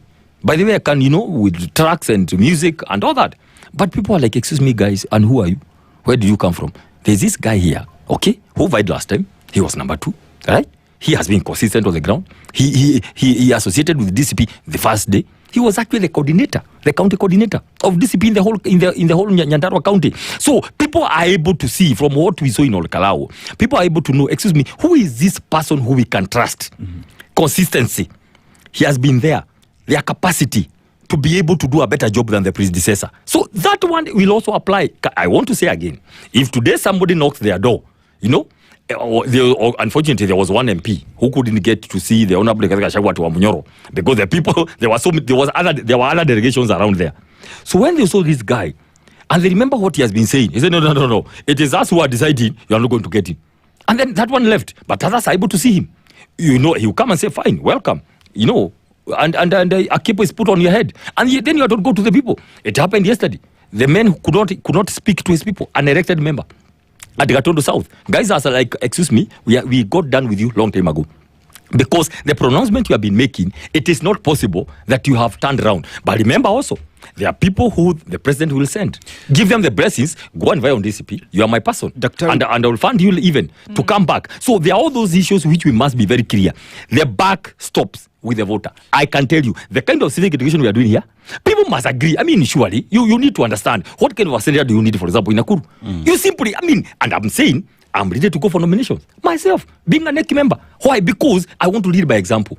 Other people are there. Please make a decision. I also be happy to know that you have decided that it is me you need to be your senator by nominating me to be given the certificate. I also want to know, because I want to know whether you have confidence in me. And this is the time to decide that. Kindly let us accelerate civic education on the people. Dr. It has been said that it has been established rather that it starts wrong. And when it starts wrong, don't expect it to get better. If it starts right, then definitely it will be better. And this is where then everybody is talking about where the country is at today and what must be done for us to say Kenya is on a trajectory that is headed somewhere, Because we talk about now 2060. Okay, sawa, it's good for us to discuss about Kenya's future, but that can't happen without doing an audit of where we're from, what has stopped us from achieving 2030, and how then, even as we're looking forward, strategies that we must put in place for us to not repeat the same mistakes, whether we like it or not. These are conversations that everybody must get involved in on where Kenya wants to go. From the opposition, right? From a united opposition where you belong. What's the promise of security? What's the promise of rule of law, constitutionalism? Because Kenyans are saying the best blueprint there is to take the country forward is by implementing the constitution and following what the constitution is saying. What's the promise from DCP that it will not be another promise that will be put aside once you get to office? Kenyans are very particular on the rule of law and following the constitution, very particular. And I'll tell you this, like I said, and it's simply one, implement the constitution. You spoke about beyond 2030 and Vision 2060. Do you know why I'm not excited about that thing, even discussing it? Do you know why? The president himself don't believe in it. Do you see the whole story there? Putting a young there, a man who should be retiring, to come and being taught about 2060. The president simply is using this thing to buy time. People who go around the country, but we are warning them. If you are going to use taxpayers' money, I can tell you, when we smell any use of taxpayers' money, we will stop that thing in the courts in the morning. If they attempt, maybe it is that money that is in shelf somewhere, that one they can use because they already withdrew it to the 6.5 billion. They can use that. But if they are going to use any system that is going to use, they are going to use the public money, we are going to stop it. But let me tell you, seated there, the president knew. That's why he called the presser. Knew what? Knew about it's a game. Let me tell you what happens. Some game, you put some scheme, like a movie. You put a scheme there so that it come to this conclusion. Then people begin scattering, talking about your Vision 2060. Okay, and then you divert them from Ruto at 4. Okay, tell us what you used to do so that we can understand. We know that you're not there anymore. Tell us what you used to do so that we can understand exactly so that we can all have an understanding about how this is, as you say, is a game. Good. Let me tell you what happens. And you see, we are here because we know the minds of some of these people. The president discovers 9th of August is on a Sunday, the other Sunday, where now Ruto at 4 will be at the center. Literally, you saw what we did with the DCP. So he comes a week before and tells you, guys, oh, my heart is bleeding. The constitution. He repeated the word constitution 14 times. And you see, why I'm paid about that presser, it was on a very good day when you guys do news. At 7. You couldn't do news because you are waiting for a special national address. I remember I was on Thika Road and I had to stop my vehicle at a parking because I was running late of time and my phone didn't have charger. So I was using the car charger literally for that 6 minutes. The car had to be on to charge my phone to listen to the special address. You also wanted to listen? I must listen. Okay. I am a consumer on anything political in this world. Okay. Anything politics and government, I'm an expert. I have to listen so that I know what to come and say. Finally, the only thing I heard the last minute is I wait for the launching of something on 12th. That is the only thing I heard about that. But he please, now we are in a country, we love the constitution. I said, how can you love the constitution that you are mutilating?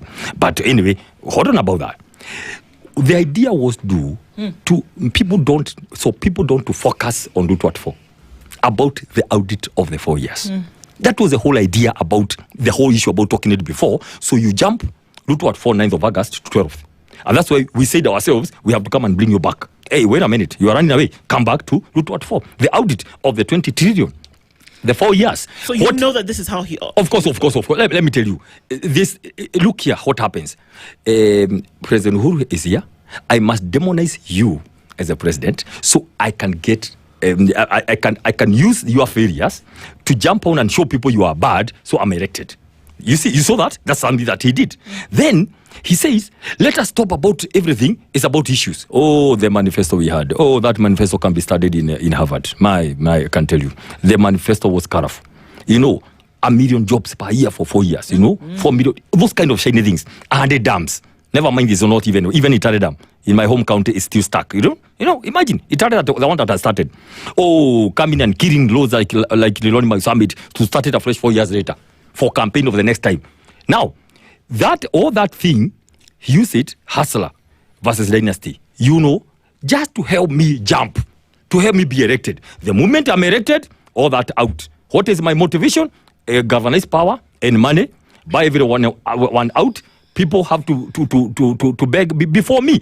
That is a thinking. So when I tell you the thinking here has nothing to do with Vision 2060. Nothing. He doesn't believe it himself. He wants something that can buy time. People go to Lamu County Hall, go to Machakos County Hall, 47 counties, right? Do something like a BBI to buy time to see whether it can finally help him to have a political movement for next year. Did you hear something called fantasy? Hot air, illusions, all those terms. I was thinking about them the whole night one day. It's like a fantasy, it's a movie, it's some PR to just confuse you. Kenyans, imagine you today. Because I went to school to come and talk to you one day like this, kind of ignore anything called beyond Vision 2030 or 2060. Let me tell you, even Kibaki did it the second term. Because you have worked the first term, you have gotten a second term, but there is something you are thinking you want to do. That thing, anything about 2030, for the 2 years we are going to be remaining with 3 years.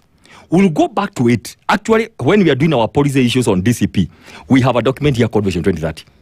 We have a document here called Vision, the AU Vision 2060, right? 2063. We have all those documents because it has to be in tandem. So, excuse me, guys, relax. We are going to review, we are reviewing 2030 what has not been done. We're incorporating it in our policies to be able to push it until 2030. But before 2030 comes, which is after next year, we'll now come back with another vision to help Kenya move forward. It is not the business of my president, who is the president of Kenya right now, to do anything about to take us where we are supposed to go. His work is to account for what he has done for the 4 years with our money. Tell us which projects are complete. Commissioned, complete, not in re-inspection. Complete. That is the work of the president for now. Please tell us, out of the 217 projects, right, that were in the Kenya Kwanza manifesto, and that we went and presented on his desk, how many are complete? That is the work of the president for now. Anything else is hot air. It is not going to help anybody. And so I'm saying, look at what Hino said. This is very important, Professor Hino. Look here. This is a man they imported. They imported to come and, to convince Kenyans about Singapore. Right? Do you know what he said? Quickly, 4 things. 1, you cannot be anywhere in Singapore. Do you know, first of all, the first thing they said people didn't know? The GDP of Singapore is, I think, $80,000. Yes. Kenya is only 2,000. First of all, he was like, 5 guys, you called me here to talk nicely, but me, I don't like to sugarcoat. The first hit, guys were quiet. You cannot go to Singapore without 4 things. The issue of corruption. Let me tell you. Do you know the Spirit of God came upon Obrodinga for once? And he said, I'm tired. I'm tired. This corruption is too much. And wastage of public resources in their own meeting. So he talks about corruption. You cannot go. Corruption today here is too much. Anything you see called the bombers, called the Liloni Summit, called the SGR, it is all private interest and corruption and inflation, including Tara Stadium. Number 2, he spoke about debt. You cannot go to Singapore with the kind of debt. Kenya today has a debt of, I think, we close the year with about 13.5. And you don't know how much more they are going to borrow this year. It is consuming 70 shillings per 100 that we got a revenue. Number 3, quickly, human capital. Kenya is one of the places in Africa and the world that has the best brains, but they are all underutilized. They are all at home. Nothing is going to happen about them. And finally, accelerated economic growth. How can you accelerate economically? Let me ask you. with just a few indicators, because that's what we do every day, about the economic surveys and all that. When the cost of electricity is up there, 700 companies have closed because the cost of energy in Kenya is too high. When the cost of, diesel and petrol is that high, and it's not high because of international standards, I must say from the word go, it's because of corruption and people getting their cuts per liter of fuel. Number 3, how do you economic growth when even business person, we have taxed people KRA on their necks unnecessarily. Today, this fund has increased with 4,000. Since the finance bill came to pass, you have charges on M-Pesa. Instead of driving the economy, you want to kill economy. It's not able to do. These people, President Ruto knows. Because he knew, let's buy time. This guy comes, talks about them. He goes back, we begin moving around. Kindly Kenyans ignore those dialogues. People are not interested with the dialogues. People want the implementation of the constitution, the way it is. That's all what people want, and I'm adding where you asked me. People want simply constitution to be implemented. Will you sit down when God helps us to take over power with all our partners, agree? But before we do that, Kenyans have told us we must do something called restitution. Okay. We must have a commission to check what has gone wrong with this government, the issue of land, the public land that has gone, who killed the young people, right from 2024, who was making the young people, who killed Silas Jirongo, who killed CDF Ogora. We have to have a commission first to recover stolen property, to know who killed who, because nobody seems to be sure who was either killed or not. We need to know, first of all. We need to know who killed, then we move forward. But I can tell you, do sit here, because I'll be every day. Please, it is possible to change this country within days and within weeks. You don't have to wait forever. There is a lot of hope that we have. He's with DCP Economic Planning. Thank you very much for being here, Dr. Peter Ambay. He's convicted on certain things. Well, let's see how times plays. Thank you so much for joining us in the conversation this morning, folks. Good morning at 9 a.m. The latest news from around the world. 94.4 Spice FM.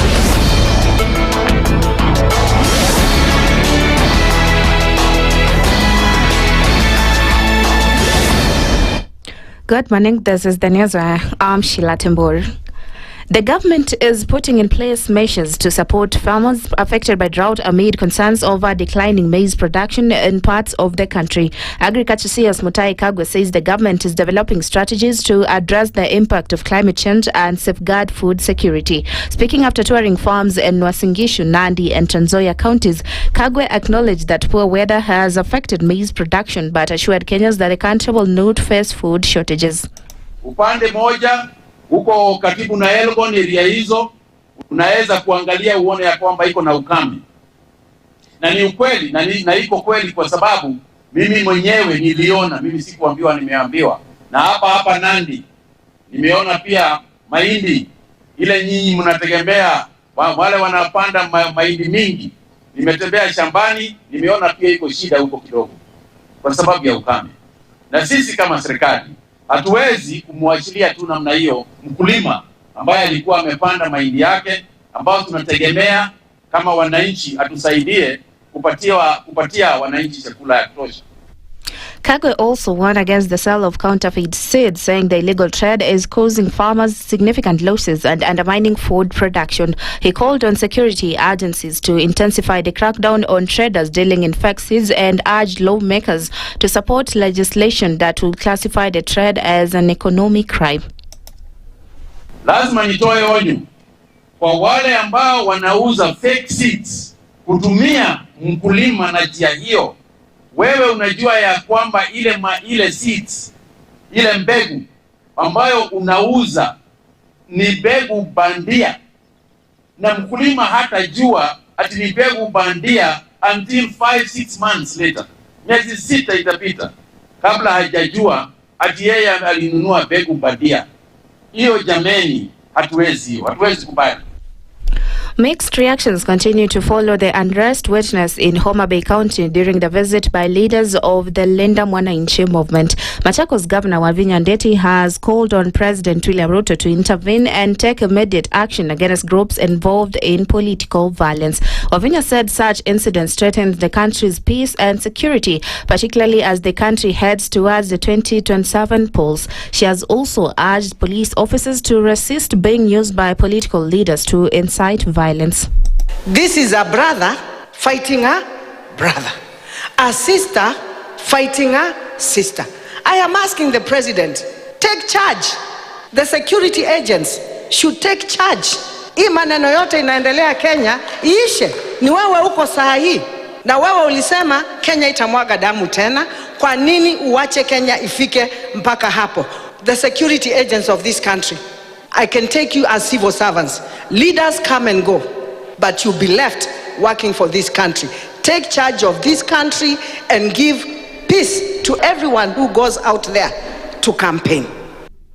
Police in Mutanu, Meru County are searching for a national police reservist accused of fatally shooting a 47-year-old man. Police say the officer identified as Livingstone Mwenda allegedly shot Julius Kaliunga under unclear circumstances. Confirming the incident, Area Police Commander Bakari Juma said investigations are underway to establish what led to the shooting. Ile limehusishwa na NPR officer anaitwa Livingstone Mwenda akitumia bunduki ya G3. Amempiga risasi bwana anaitwa Julius Kaliunga Meru ambaye ako na takriban miaka 47 hivi. Na hilo ni tukio ambalo limetutamausha sana. Akakimbia police station inaitwa Ndoleli, akatupa bunduki hapo na bila ya kuwapatia habari mzuri wale officers walikuwa pale akapotea. Scene imetembelewa na maafisa wetu wa ujasusi wa DCI pamoja na maafisa kutoka Ndoleli Police Station na wakaweza kuthibitisha kwamba huyo bwana Kaliunga alikuwa ameaga dunia kwa sababu ya kuvuja damu kutokana na ile jeraha alikuwa amepata, alikuwa amepigwa risasi. And that's the news. I'm Sheila Tembor.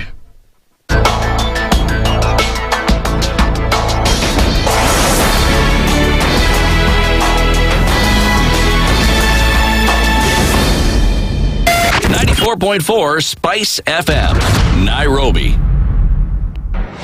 The following takes place from 6 a.m. to 10 a.m. every weekday on Spice FM. Members of parliament, they go to set house, they just promised they get given tea, mandazi, and 100,000. That's not development. External borrowing, 589 billion. Are we on the same page? What did parliament pass? If anything happened to our president today, God forbid, that man would become president. Na ndio alilenga hizo stories za Shakahola. The real thing is our constitution has only one person who is accountable to us. This is the Situation Room. The only way to start your day.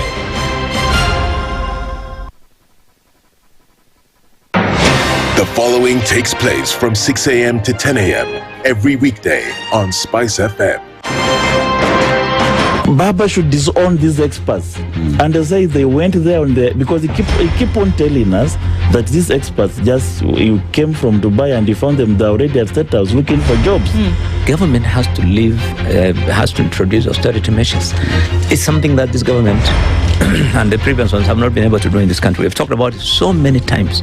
And really, I think you have seen the modus operandi of William Samoei Ruto since he came in. It's just showbiz. This is the Situation Room. The only way to start your day. The following takes place from 6 a.m. to 10 a.m. every weekday on Spice FM. Parliament has got powers. Let me break it down. The National Assembly can initiate an impeachment of the president. This same and the National Senate, Assembly. Yes. That's our constitution. Because this is just a continuation of the previous administration, which Ruto was part of. President Uhuru himself openly said that we're losing 2 billion daily. Daily. I mean, come on. Are you saying that we don't have a central bank? If we look at Kenya, both public-private sector, that figure is ranging between 30 to 40%, right? I think it's clear that the government of Kenya is living beyond its means. This is the Situation Room. The only way to start your day. Mature, intelligent talk every morning. Spice up yourself.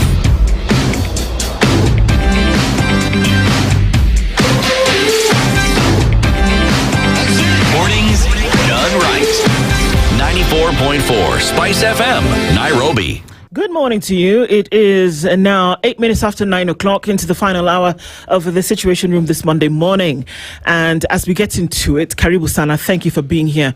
It's Dear Mr. President, we're having a conversation around the safeguards of democracy. And, look, the people's will, very simply so. The people's will. And whether you feel as though it's coming against the people's will. But then first of all, to establish what is that will? What do you want? What do you need? What do you require to be in a functioning society and to say, this is actually what we want? Now, this is how we're going to have this conversation. If you know what you want, then it is very easy to see if somebody is going against it. Yep. No? Yes? Yeah, true. All true, right. True. So, what do people want? And I find that, maybe that's why people get it confused or conflated, because you're saying, okay, well, I don't really know what you want. What do you want us to do? Yeah. How do you want us to focus?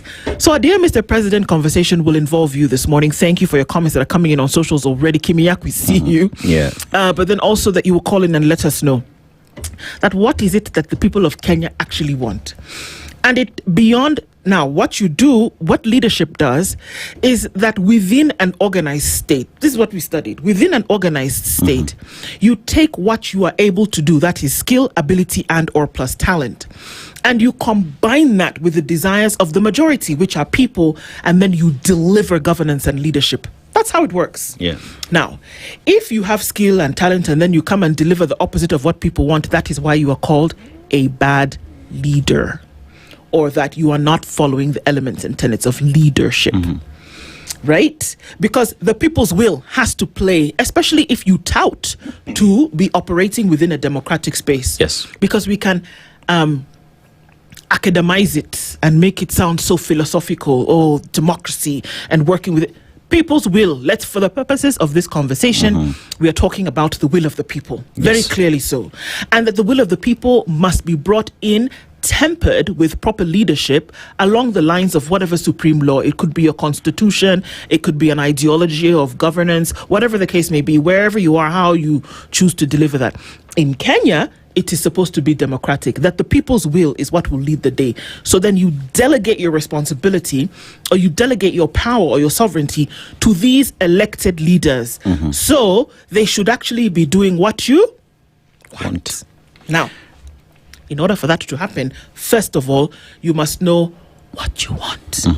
So what do you want?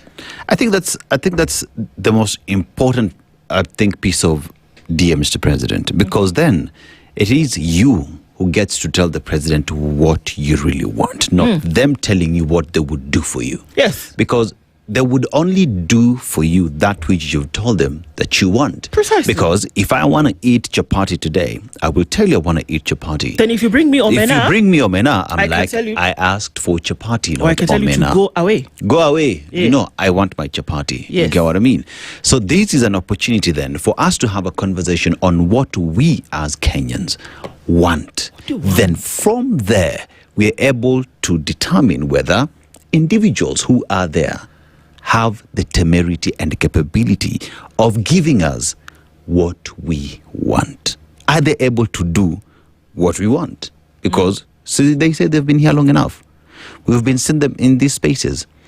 Then, from us deciding what we want, for us setting the standard of achieving what it is we want, we're able to equally determine whether individuals that will be coming in our spaces have the capability, have the power within them to give us what we want. Okay, so that's where we're starting the conversation from, because it's very difficult for you to, or rather, it's maybe unfair. Yeah. It's maybe unfair to judge someone on what they were able to deliver if you're not able to say in the beginning, this is what. I mean, I know what the Constitution says, okay? It talks about the right to life, especially in the Bill of Rights. It talks about the right to education, talks about the right to healthcare. It talks about the right to many things across board, free trial, etc., equity and equality across board, whether it talks about the justice system, all of these things. Before then, it now goes into the detail about how these things are going to be done. Yes. If you read the Constitution of Kenya, you'll then be able to see that it actually follows a pattern. Yes. It talks about there are some things that are guaranteed. Yes. Without thinking about it. Then from that guarantee, it goes into how these things will be practiced. Yes. That's the method that this particular constitution takes. Now, if you are not sure, somebody can bring you, like when you go to a restaurant to have a meal, and say, okay, what do I want? They give you the menu. Especially it comes in les plats en choses in French. They give you the menu. Then you can say, do you feel like fish today? You feel like beef? You feel like chicken? Whatever it is. What kind of fish? Exactly. Proceeds further. The thing is, though, that the menu gives you options of what is available. Okay. It cannot give you what they do not serve. So if you are in the restaurant and you have a desire for something that they do not have, guess what? They cannot manufacture it along the way to your satisfaction because it's not on the menu. They don't offer it. So what do? You stand up and you leave. You go to another restaurant. Not just another. Where to they the restaurant are where offering what you want. Yes. Okay. If my restaurant serves omena, but Nduh wants sardines, we are not going to in my restaurant restaurant. Where they serve omena. In my restaurant where there is omena, Nduh will not be there. She will move to where there are sardines or mackerel. Capish? Now. Yes. What do you want? What do you want? Let me help you. What do you want? I want a situation whereby you see that Bill of Rights, where those things are provided, where every child under 18 is able to go to school in a government-supported system where the bills are paid, whereby they can be sure that quality education is delivered to them at a price that does not have to come out. So it is guaranteed, just like the Bill of Rights guarantees it. I want a situation whereby anybody who suffers any kind of ailment, as promised, you see, remember we talked about the Bill of Rights and then how it is now delivered, whereby it is promised that we will now set up institutions that take care of the delivery of these rights, whereby you can walk into a hospital where you suffer any kind of ailment, and because of the buffer system that has been put in place and followed, that you don't have to spend another extra coin from your pocket because you've paid for it. Those are just two things, because I could list them forever. I want a country where I am guaranteed that if I leave my house today, I am able to go back same way I left. Right? I want a country where for development to get to me, I don't have to beg anyone because it is not a favor that anyone is giving me. That I would not be in a county where, because there is no guarantee of security, individuals will have to go through pioneer routes that are not paved because someone slept on the job. I want a country where justice is my shield and defender. That when someone makes a mistake somewhere, they are picked up and prosecuted according to the law. Where when someone else does the same thing, he is equally picked up and prosecuted according to the rule of law. I want a country where people can sit, disagree, and agree that in life you can disagree with someone and that is okay. You don't have to agree on everything. Let's hear from you this morning, 0732 142 650 or 0732 142 653. You can't talk about democracy not being safeguarded if you don't know what it is that you, the people, want. Let's hear from you this morning. That's disappeared. Hello, good morning. Hello, good morning to you. Good morning. How are you doing? I'm doing very well. I'm Onyango from Bondo. Yes, Onyango. Good morning. What is it that you want? In my life, and I think everybody else, if we address the president, what we want is security. We really want to be secure when we go to work. Go ahead. When we go to work, when we come back, we would actually be safe and would not use panya route the way I saw Linda Wanainchi using very dusty and bumpy routes because the roads had been blocked for them. What we want is a good education for our children. These are the future leaders of this country. They are the future leaders And if you don't give them proper education, the country will actually collapse. 2030 and beyond vision will not actually succeed. What we want is truthful government, because we cannot say that we are fighting to get beyond 2030 when we have not given people a complete audit of what we achieved since the 2000 vision was developed. And up to now, we have only 3 years to go to complete the 2030. No audit has been given to the public to read. So that is not actually helping anybody anywhere. Now, again, what we want is to stop corruption. Corruption is destroying our economy. Our children are suffering. That is why we can see them being used as goons to block roads for rallies which we have in the country. What we want are rallies allowed to do their peaceful, politicians across the board are allowed to do their peaceful rallies without being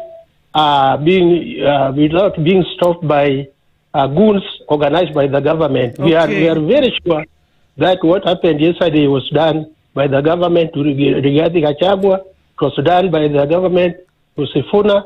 And the other day in Kisumu, the OCS killed a certain young man in Moroni, and in broad daylight. This man is still walking free, and the family and his children and wives are crying. We want a government which can listen to people. If Mukureni MP Ragachua was actually arrested, why can't they also arrest Kaluma for the same offense he has committed? Otherwise, we are feeling very bad. But now what I'm satisfied with is, Mr. President, is that the leader Wananchi tested the water in Homa Bay. And I can tell you for a fact that Linda Wananchi has actually opened the eyes of people of Homa Bay, and they will actually not be shy even if they are intimidated. The other thing which I want to say finally is that even if the President, actually Mr. President, if you are hearing, if you exclude other stations like KTN from covering your launching of Vision 2060, that one will not stop us from listening to other print medias and electronic medias. And again, the KTN will still give us the information we want, and we are getting it actually live. You stop them from doing that live, but we are now getting it and telling you that that is not fair in running a country. Thank you very much. Thank you very much, Onyango, calling us from Bondo this morning. We're taking more of your calls. Let's hear from you. If we're talking about the fact that democracy might be under threat, let's find out what it is that the people want. Hello, good morning. Karanja, how are you? I'm very fine, Okoh. How are you? Very well, thank you. Yes, how is Dennis there? Salama sana, shukuru Karaja. You the Karaja from Naivasha? Yes. How are you? How are things? In Naivasha, there was a rain in the night. It rained? The whole night. Yes. Yes. Okay. Now we are fine. Now tell us, Karaja, what do you want? Do you know what the people know what they want?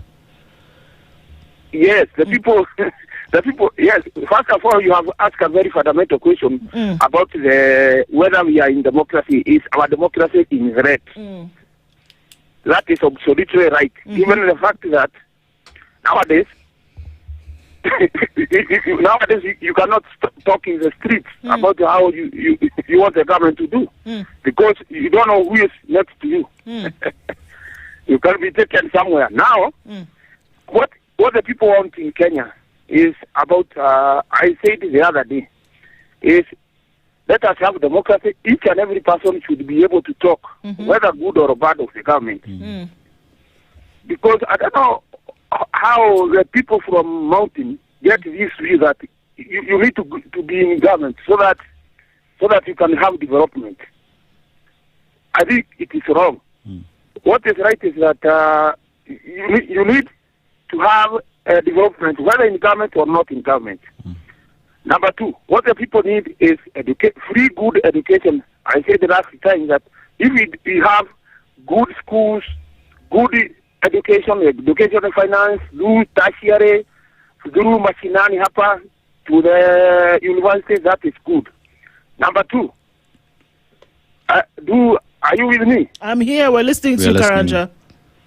Yes. Number two is a very good health cover for each and every person. It is not for other person. You know, people who are MP or the senator or the governor, they don't use the hospital that we use.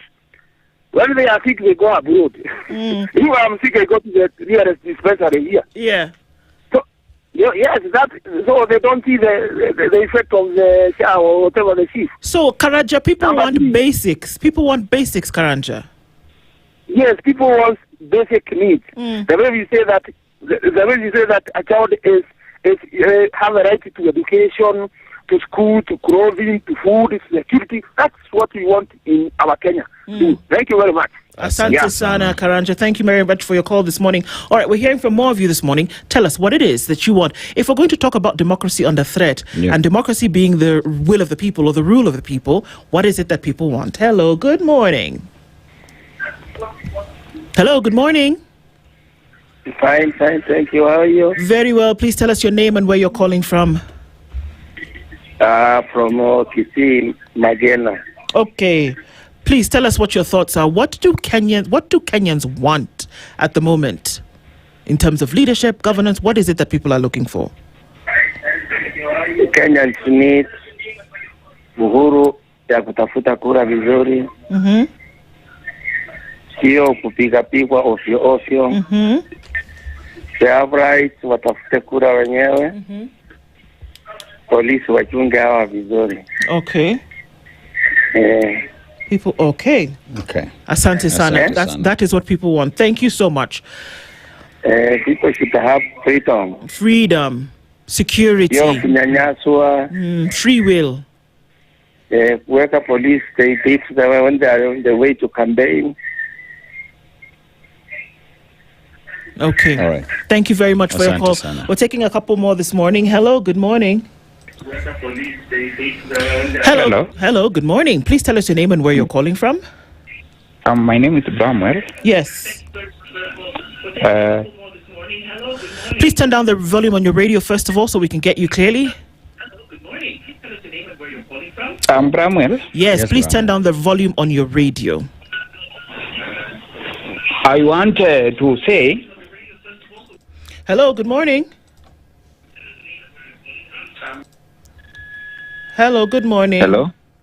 Good morning. Good morning. How are you doing? Please tell us your name and where you're calling from.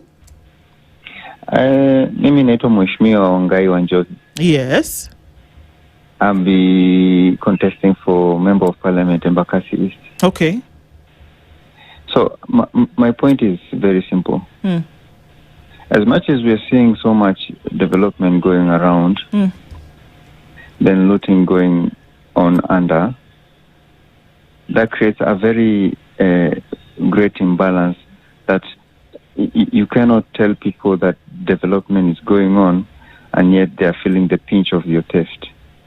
So what do Kenyans want? Do you have an understanding of what Kenyans want? You said you're running for Member of Parliament in Embakasi East, right? Yes. What do you think that people want? Because they might then delegate their sovereignty to you. Yes. What they want is a constitutional promise. We need constitutional leadership, whereby the constitutional promise is well kept and well elaborated in the Constitution. If you do as the Constitution calls us to do, we will all achieve wholesomely what the Constitution promises: good health, access to education, access to good infrastructure, corruption, fighting corruption within the law, health. Everything is a constitutional promise, and the promise is just hidden within following what the Constitution asks us to do. But the will of implementing what the Constitution calls us to do is what is failing. But if we all go by the Constitution, formulate the law within the Constitution, like right now, the Constitution has protected people from overtaxation, but the members of Parliament, as they are, they go ahead and formulate laws in Parliament that clamps us down, and they make us go ahead and suffer. Okay, so people want constitutional leadership. Okay, well, thank you very much for your call this morning. We'd like to take some others to hear from Kenyans what it actually is that they want.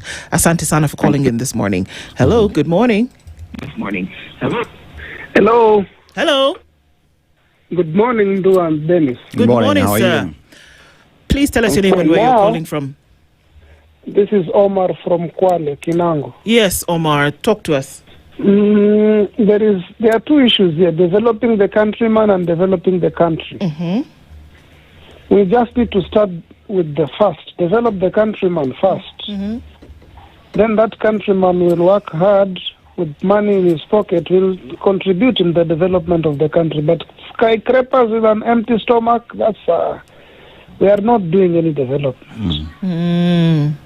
Yeah, if my pockets are empty and I have an 8-lane road, I will not use that 8-lane road. I will walk. We just need to go back to the basics, and we got it right from the start. He who goes to the helm of the country just amasses wealth for themselves and their families. But we ought to do the other way around. We develop the countryman will develop his country. Thank you. There you go, Omar. Thank you very much. That's what people want. Develop the countryman. Hello, good morning. Hello, good morning. Hello, good morning. Yes, please tell us your name and where you're calling in from.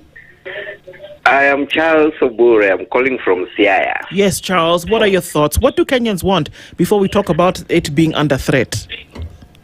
I think what Kenya needs is to be enlightened. Our politicians are really talking nice to us. If you can remember election in Peter, they had very many goodies. Mr. Ruto had so many things and we were enticed and all of us went and voted. Sahi tena tunadanganywa na tunadanganyika. What Kenya needs first, watu warevuke. Somebody who can just enlighten Kenyans wakuwe wise. So that even if somebody comes with handouts or anything, it doesn't change our decision on the right people to vote for. Okay. So sahi the two regimes tunaona ni kama the opposition ndio wazuri. Na opposition ni wale. They have been in government there doing nothing. Na sahi sana tunaona wao ndio wazuri, Ruto ndio mbaya. They'll come in there, then they'll start giving us excuses again that Ruto alishaharibu nchi, alishaharibu sasa ni ngumu, imepelekwa hivi, imefanywa just the way the UDA government was saying when Kenyatta went away. That the same thing is going to happen. Wakishafika huko ndani, I was following in the morning, somebody saying you asked the minister what are you going to do different? Is it really hard mkishaingia kwa ofisi? Is it really hard like somebody was supporting?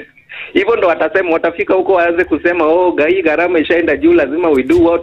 So it's excuses there here and there. So Kenyans ndio wakuwe werevu. Let us choose leaders, tuache kuchoose politicians. Okay. So enlighten us, enlighten Kenyans.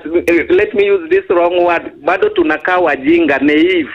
Being played toast left, right and center. Kenyans need to wake up. Let me stop there. Asante sana. It's a good way. Thank you very much for your call this morning. And it's not just an opinion. For many people, it would be a belief. Asante sana. All right, we're going to hear from a couple more before we go to a break. Hello, good morning. Hello. Hello, good morning. Good morning. Please tell us your name and where you're calling in from. Naitwa Stephen from Kisumu. Yes, Stephen. Kisumu County. All right, Stephen, what are your thoughts this morning? What do you think Kenyans want that they would essentially vote for? Kusema ukweli, mimi sina imani na the way serikali na behave. Sababu I was in Homa Bay yesterday. Yes. Na in fact I was in Homa Bay 3 days, in 3 good days. Mimi nauza mitumba. Yes. Yeah, watu problem kwa sababu serikali inatumia supply yenye inafunga barabara jana Sunday asubuhi. So mimi ningependelea ile Kenya watu mtu uko free, unaweza tembea ufanye kazi yako kwa amani. usipigwe, na kama ni kupigwa wale pia wenye wanafanya the same thing pia wapate the same share. Mimi na condemn kabisa ile kitendo yenye linda wananchi wale watu wa Homa Bay walifanyia timu ya Sifuna, na ilikuwa ni support kutoka kwa serikali, na very prominent person from that Homa Bay, sitamtaja. Gari yake ndio ilikuwa inatumika kusomba mawe kifunga hizo barabara. What do you know? So kufanya vizuri. Kenya inafaa tu tuwe na amani, mtu awe na freedom ya kufanya kampeni yake penye anapenda, asikizwe, then ballot ndio itadecide kama anafanya kitu kizuri ama kibaya. Lakini kupiga na kusoma gari za watu, hiyo ni tabia ya ukitambo sana. Kabisa. Indeed. Thank you. And all these words must go out. Thank you very much for your call this morning, Asante Sana. All right, what we're going to do now is that we're going to take a quick break and see more of your calls coming in as we come back from this. Dear Mr. President, is democracy under threat? That's the question that we're asking this morning. And in order to do that, this is what people are saying that they actually want. And it could be Dear Mr. President of the day. It could be the Dear Mr. President that's coming in tomorrow. Yep. Or next year, whatever the case may be. This is actually what people want. We'll continue with this when we come back from this break. Don't go away. This is the Situation Room, the only way to start your day. Traffic.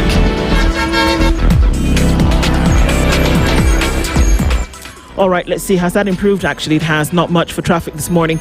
But folks are getting where they need to go without too much of an issue. Just into the CBDs where most folks are going this morning.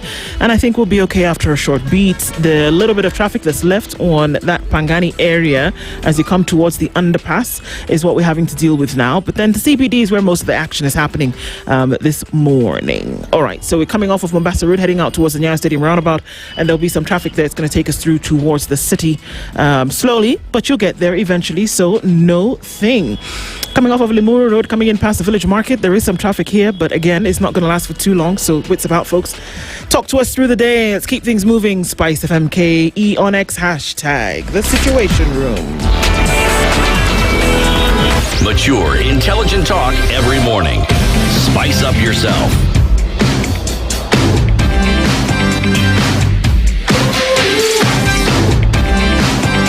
Mornings done right. 94.4 Spice FM, Nairobi. All right, that number is 0732142650 or 0732142653. We're hearing from you this morning. In order for us to say whether democracy is under threat, it's possible then that we must then be able to say what it is that we want. People's will, people's government, people's governance. Where is it coming from? We're taking your calls this morning. Let us know what it is that you think. Hello, good morning. Good morning, Nduh. Good morning. Please tell us where you're calling from, sir. You're speaking to Odawa. I'm calling from Eldoret. Yes, Odawa. Talk to us. Okay. We have a country, and many times we are looking at structures that are shambolic, and we wonder, do we really have someone who really meant to run a country? Like, in these other countries, we see a culture that was put in place from the bare minimum. Like, kids are trained from the beginning. Like, let's say people like South Korea or Korea, you see them go to a stadium where they occupy. They make sure that before they leave that place clean. Those are structures and cultures. So, what this country needs is a benevolent leader. A leader who is ready to say, like, I'd rather die, but do the right thing. I need perfect structures to do things in a specific structure. Like, there's no way we have a president who's willing to do something, but there are very many other structures that derail him from doing what is needed. You want to give people a better education, but there are people who want to fund a certain structure way on how, so that free education is not possible because they benefit from it. But we need a president who will come rain, come sunshine, we will enforce these things to be for the betterment of the human structure or the citizens. If he wants free education, if he wants better health, he needs to put his neck on the line for that to happen. That's why we need a benevolent leader, not just a leader who will be swayed left, right, and center. Oh, today he wants free education, but he can't initiate that because there are people who control him. We want peace in the country, and there are people who want to pick pangas and things and do. We need a structure whereby if someone is guilty, this person goes to court and is charged for what he did, even if he's the previous president. Those are the structures we need as Kenyans. And these stories that we keep on talking about, oh, dear Mr. President, all day, all years, come rain, come sunshine, we will speak about them until we get a leader who's willing to die for the people, for the betterment of citizens and any other human. So that's why it's necessary to keep talking about it, indeed. Oda, thank you very much for your call this morning. Let's hear from some other folks this morning. Thank you for calling in. Hello, good morning. Good morning. Good morning. Please tell us your name and where you're calling from. My name is Shono Kimani. Yes. I'm calling from Nakuru. Yes. I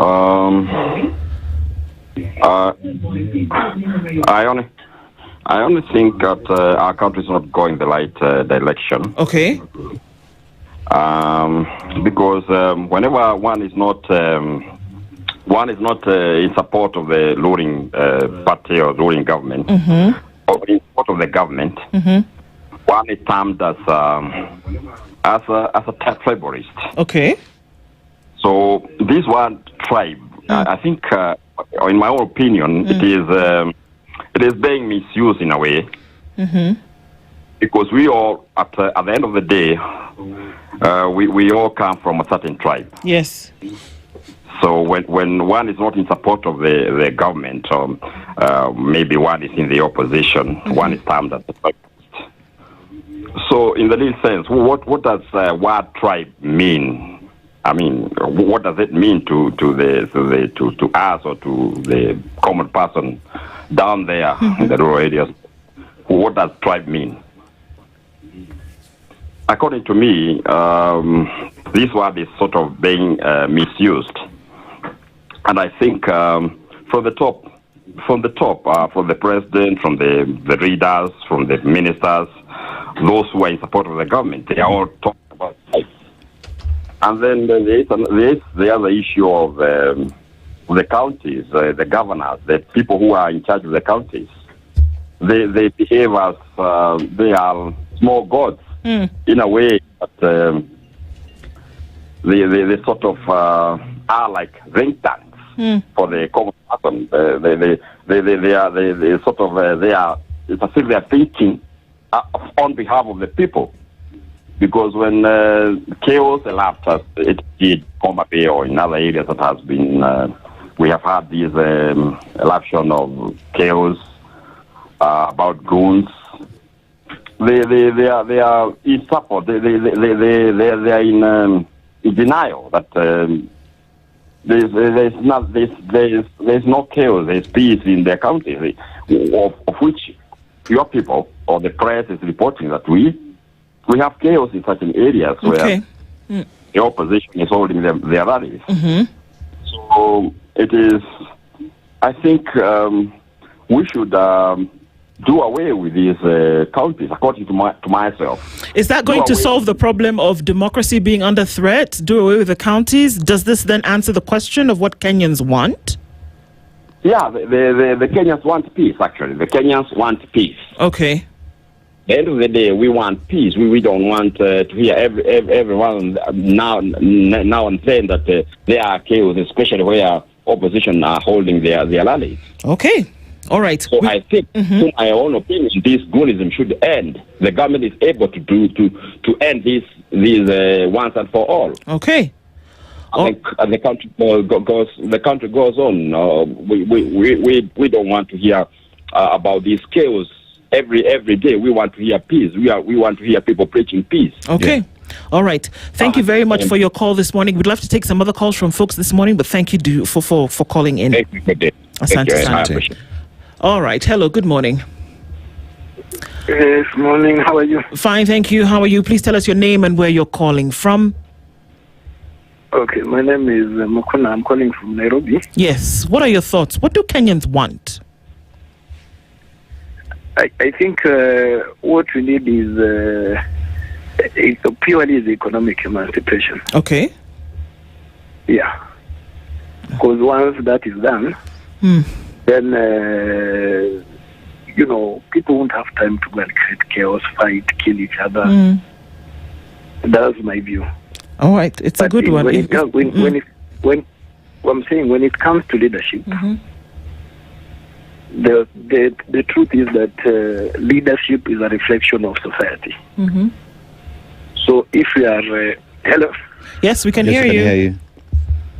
I'm saying if we are ethnic in outlook, if all Kenyans vote on ethnic line, then every national discourse is driven by ethnic, love or hatred. And this has happened since independence. Okay. So to change ourselves as the voters, like the president, the office is holding now, he was voted in by over 50% of Kenyans. And then if he wins again, or if he loses, it's the majority of the Kenyans who would have decided to do that. Okay. So it's the man on the streets, the voter, who has to change his or her attitude. All right.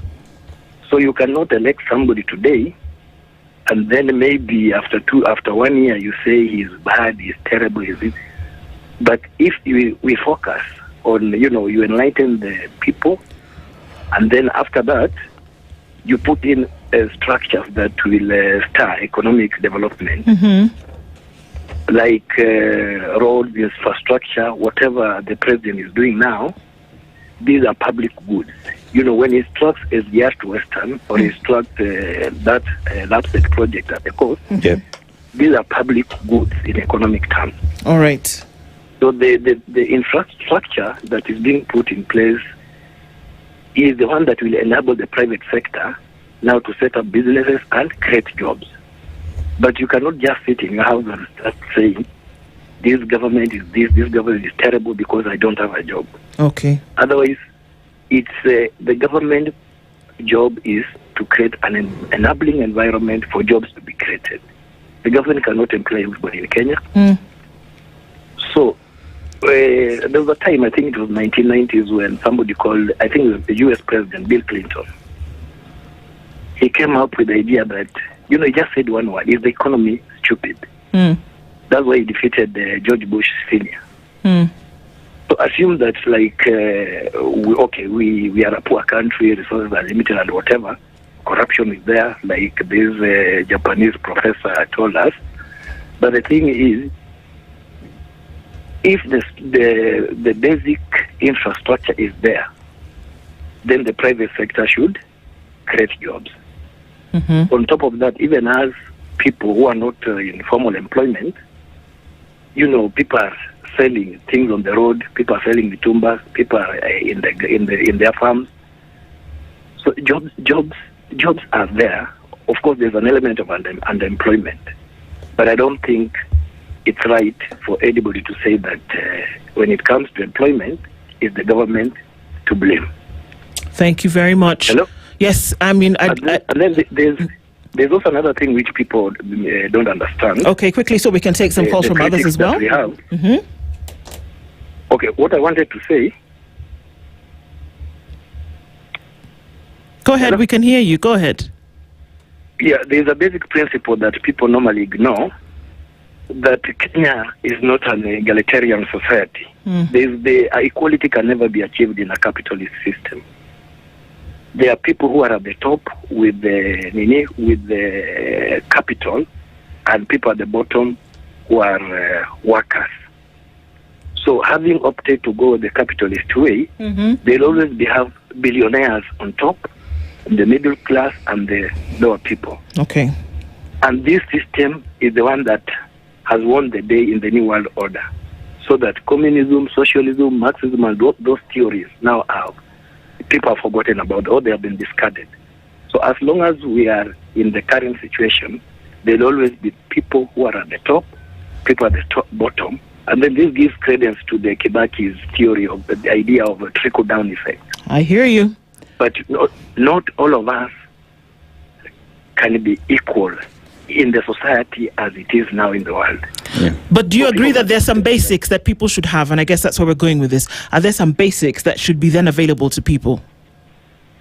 The basics are the government must provide the infrastructure to enable private enterprise. All right. The government must provide security to enable this private enterprise thrive and to create jobs. Okay. Kenyan youth must also be enterprising so that they just don't sit there in social media, insulting people and doing whatever. The best thing is wake up, do any job that comes your way as you wait for the right job that you think you are suited for. Thank you very much for your call this morning. So what we can do now is take some calls from some others. Asante sana for sharing this morning. All right, let's take a couple more. Hello, good morning. Thank you. Hello, good morning. Good morning. How are you? Fine, thank you. Please tell us your name and where you're calling from. My name is Mark Okoh. Yes, I'm Mark. calling you from. All right, Mark. Go ahead and tell us what you think Kenyans want. Yeah, what we want, I will be vying for Kisumu Central Member of Parliament. What Kenya wants actually is liberty, security. We also need dignity. You get it? So liberty, security, dignity, and opportunity. That's all Kenyans need. These are some of the things that we fought. I mean, we are told that our forefathers fought for when the colonialists took over. So this is actually what we need. And I also must congratulate the press. You people are informing us, you're educating us, and even exposing the vices that is happening across the country. Indeed. We must stick with people like Orengo, Babu, and Seafood. Yeah, I think that is it. So let's stick together, let's love each other, but let's remember the 4 things. Thank you very much. Thank you very much for your call this morning. All right, they're coming in heavy this morning. Hello, good morning. Hello. Hello, good morning. Please tell us your name and where you're calling from. I'm Sunny from Kisumu. Yes, Sunny, what are your thoughts this morning? What do Kenyans want? My friend. Yes, friend. Kuna watu wamezaliwa jana, hawezi elewa historia ya nchi hii. Hii nchi kulikuwa na watu waliitwa Kano Youth. Wameterrorize watu, wakanyanyasa watu, wakaenda. Sasa wamebadilisha majina, wanajiita goons. Sasa ile kitu iko kwamba kifaranga ikizaliwa na kuku inaitwa kifaranga. Ikianza kuwika wanaitwa jogoo. Sasa the leaders wenye walikuwa katika nchi hii, waliokuwa vifaranga wakati ule kulikuwa na Kanu Youth wakitumia rungu. Sasa hiyo wameshakuwa jogoo, wameanza kuwika. Sasa hiyo wanakuwa ndio viongozi, hao ndio wanabadilisha majina za wale youth wale Kanu Youth wanaitwa sasa hii goons. Nchi yetu iko katika hali ya hatari. Unless tutoe hii history hii yenye ilikuanga hii, kwa sababu walituambia Kanu will lead for 100 years. Sasa hii 100 years ndio hii bado tunaendelea nayo. Sasa inaenda ikibadilika. Mara hii ni youth, sai ni goons wako na panga na bunduki. Kesho watakuwa na bomu. Kesho watakuwa na bomu, watamaliza hii nchi yetu itaisha. Definitely. Ile kitu iko tunafaa wale watu tulikuwako mbele tangu Moi aanze kukua katika serikali. Tumeenda katika hizi serikali tunazielewa. Tunafaa tujue kwamba tutabadilika namna gani, kwa sababu wale viongozi waliokuwa wadogo wakati huo sasa ndio wanatutawala sasa hii. Na tabia zenye walikuwa nazo wakiwa wadogo sasa ndio zimekomaa zaidi. We'll see it. Nchi yetu inaumia. Tumesikia, asante sana. Let's take some other. Yeah, I hear you. We'll take some other calls this morning. Lazima to understand history before tunajua mbele tunaenda wapi. Sawa, lakini pia ni muhimu kujua mnataka nini saa hii. Sasa Nigeria kitu nataka ni kwamba tuwezi sasa tuliambiwa tutaongozwa miaka 100. Hii miaka 100 hatujafika hata 50. Sasa wanajaribu ku defend status quo. Hiyo miaka 100. Asante sana. Thank you very much for your call this morning. We'll take a couple more as we're getting to the top of the hour this morning. Hello, good morning. Hello. Hello, good morning. Please tell us your name and where you're calling from. I'm calling from Hello. Hello. All right. Please tell us your name and where you're calling from. I'm calling from Gallagher County. Okay. Yes. What's your name, sir? Or maybe we can see if we can get a clearer line on that. Just try and call us back. Hello. Good morning. Good morning, Nduh and Aseto. Morning. Good How are you? morning. Me, I'm good. I'm Karaja Waweru from Nakuru. Yes, Karaja. And I take this opportunity first to congratulate you both for your analytical skills when it comes to this situation program. Congratulations. Then I come to your question. What do Kenyans want? Number one, Kenyans want to be led with integrity. Number two, Kenyans want their democratic space respected by our leaders. Number three, Kenyans want their constitutional rights and entitlements respected and granted without any excuses. And we also want our strength from our different ethnic groups cultivated, and we cultivate Kenyaism, not tribalism. We also want, as Kenyans, independent commissions allowed to work without interference so that they can give proper service to the wananchi. And finally, we don't want this. Kenyans, we don't want to be led with the George Owens script of Animal Farm. Animal Farm. Because that is what is happening in Kenya right now. Asante sana for making those thoughts very bare. Thank you very much for calling in this morning. And we're going to take a couple more calls from others this morning. Hello. Hello. Yes. Good morning. Please tell us your name, where you're calling from. My name is Rosalind Kibunja. Yes, Rosalind. And I want to tell Mr. President, dear Mr. President, the Kenya we want is actually very simple. We want a Kenya where hard work can put food on the table, where our young people can find opportunities without knowing someone, where doing business is possible without being crushed by the cost of living and the taxes. I want when I pay my taxes, I know they're going to work for me. Where doing business is possible without being crushed by the cost of living and the taxes. Where also our hospitals and schools provide education and healthcare for our parents and even for ourselves. And the public money simply works for the people. We don't want miracles, Mr. President. We want accountability, fairness, and a government that listens.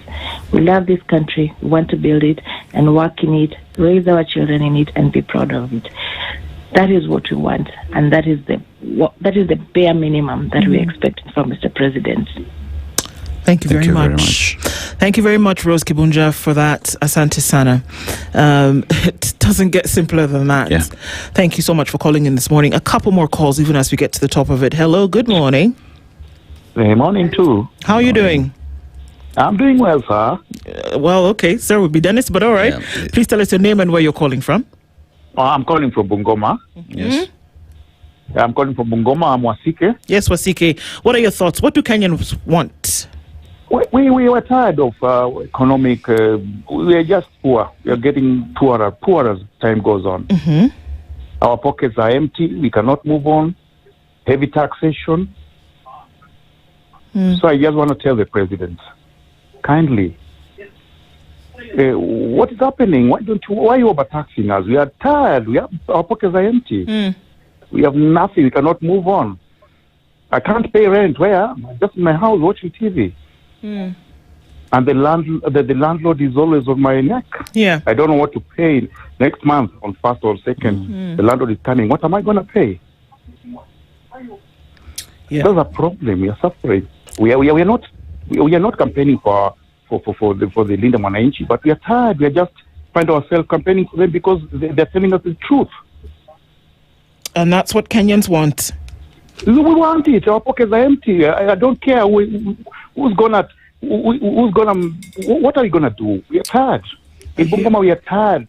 Our company, our factory is broken down. I used to work there as a cashier. Now I can't go there because the new investors have come with new employees. I'm just home. I don't know what to do.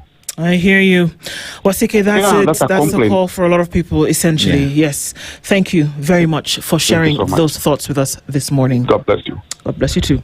All right. Well, look, this is the cry. This is what people want.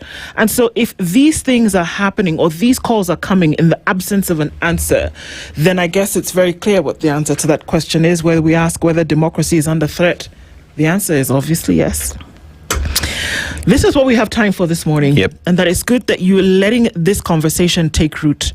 It was interesting because Professor Kagwanja told us early in the morning that, you can have a conversation and be rotating around all of these things that people are talking about. But if you don't corral the conversation towards the things that need to happen in a country whereby people are looking for certain things to happen in a certain way, then we might as well be doing the same thing and wasting time. Yeah, I think Kenyans have the power.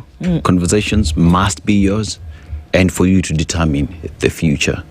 Absolutely. So have these conversations in your own small communities, in your own houses. Talk to your children on the importance of democracy so that when they grow up, we see individuals who know exactly what the Constitution and democracy is. That's it for the Situation Room this Monday, the 17th of August. Thank you for being here with us this morning. We do it again tomorrow morning, God willing. Enjoy the rest of your listening. Sugar and Spice is up at 11 o'clock after an hour of all the best of soul music. The word around town with Yolanda this morning is, should having children change the kind of people you allow around you and why? Enjoy that with Yolanda at 11. Good morning. It's now 10 a.m. The latest news from around the world. 94.4 Spice FM.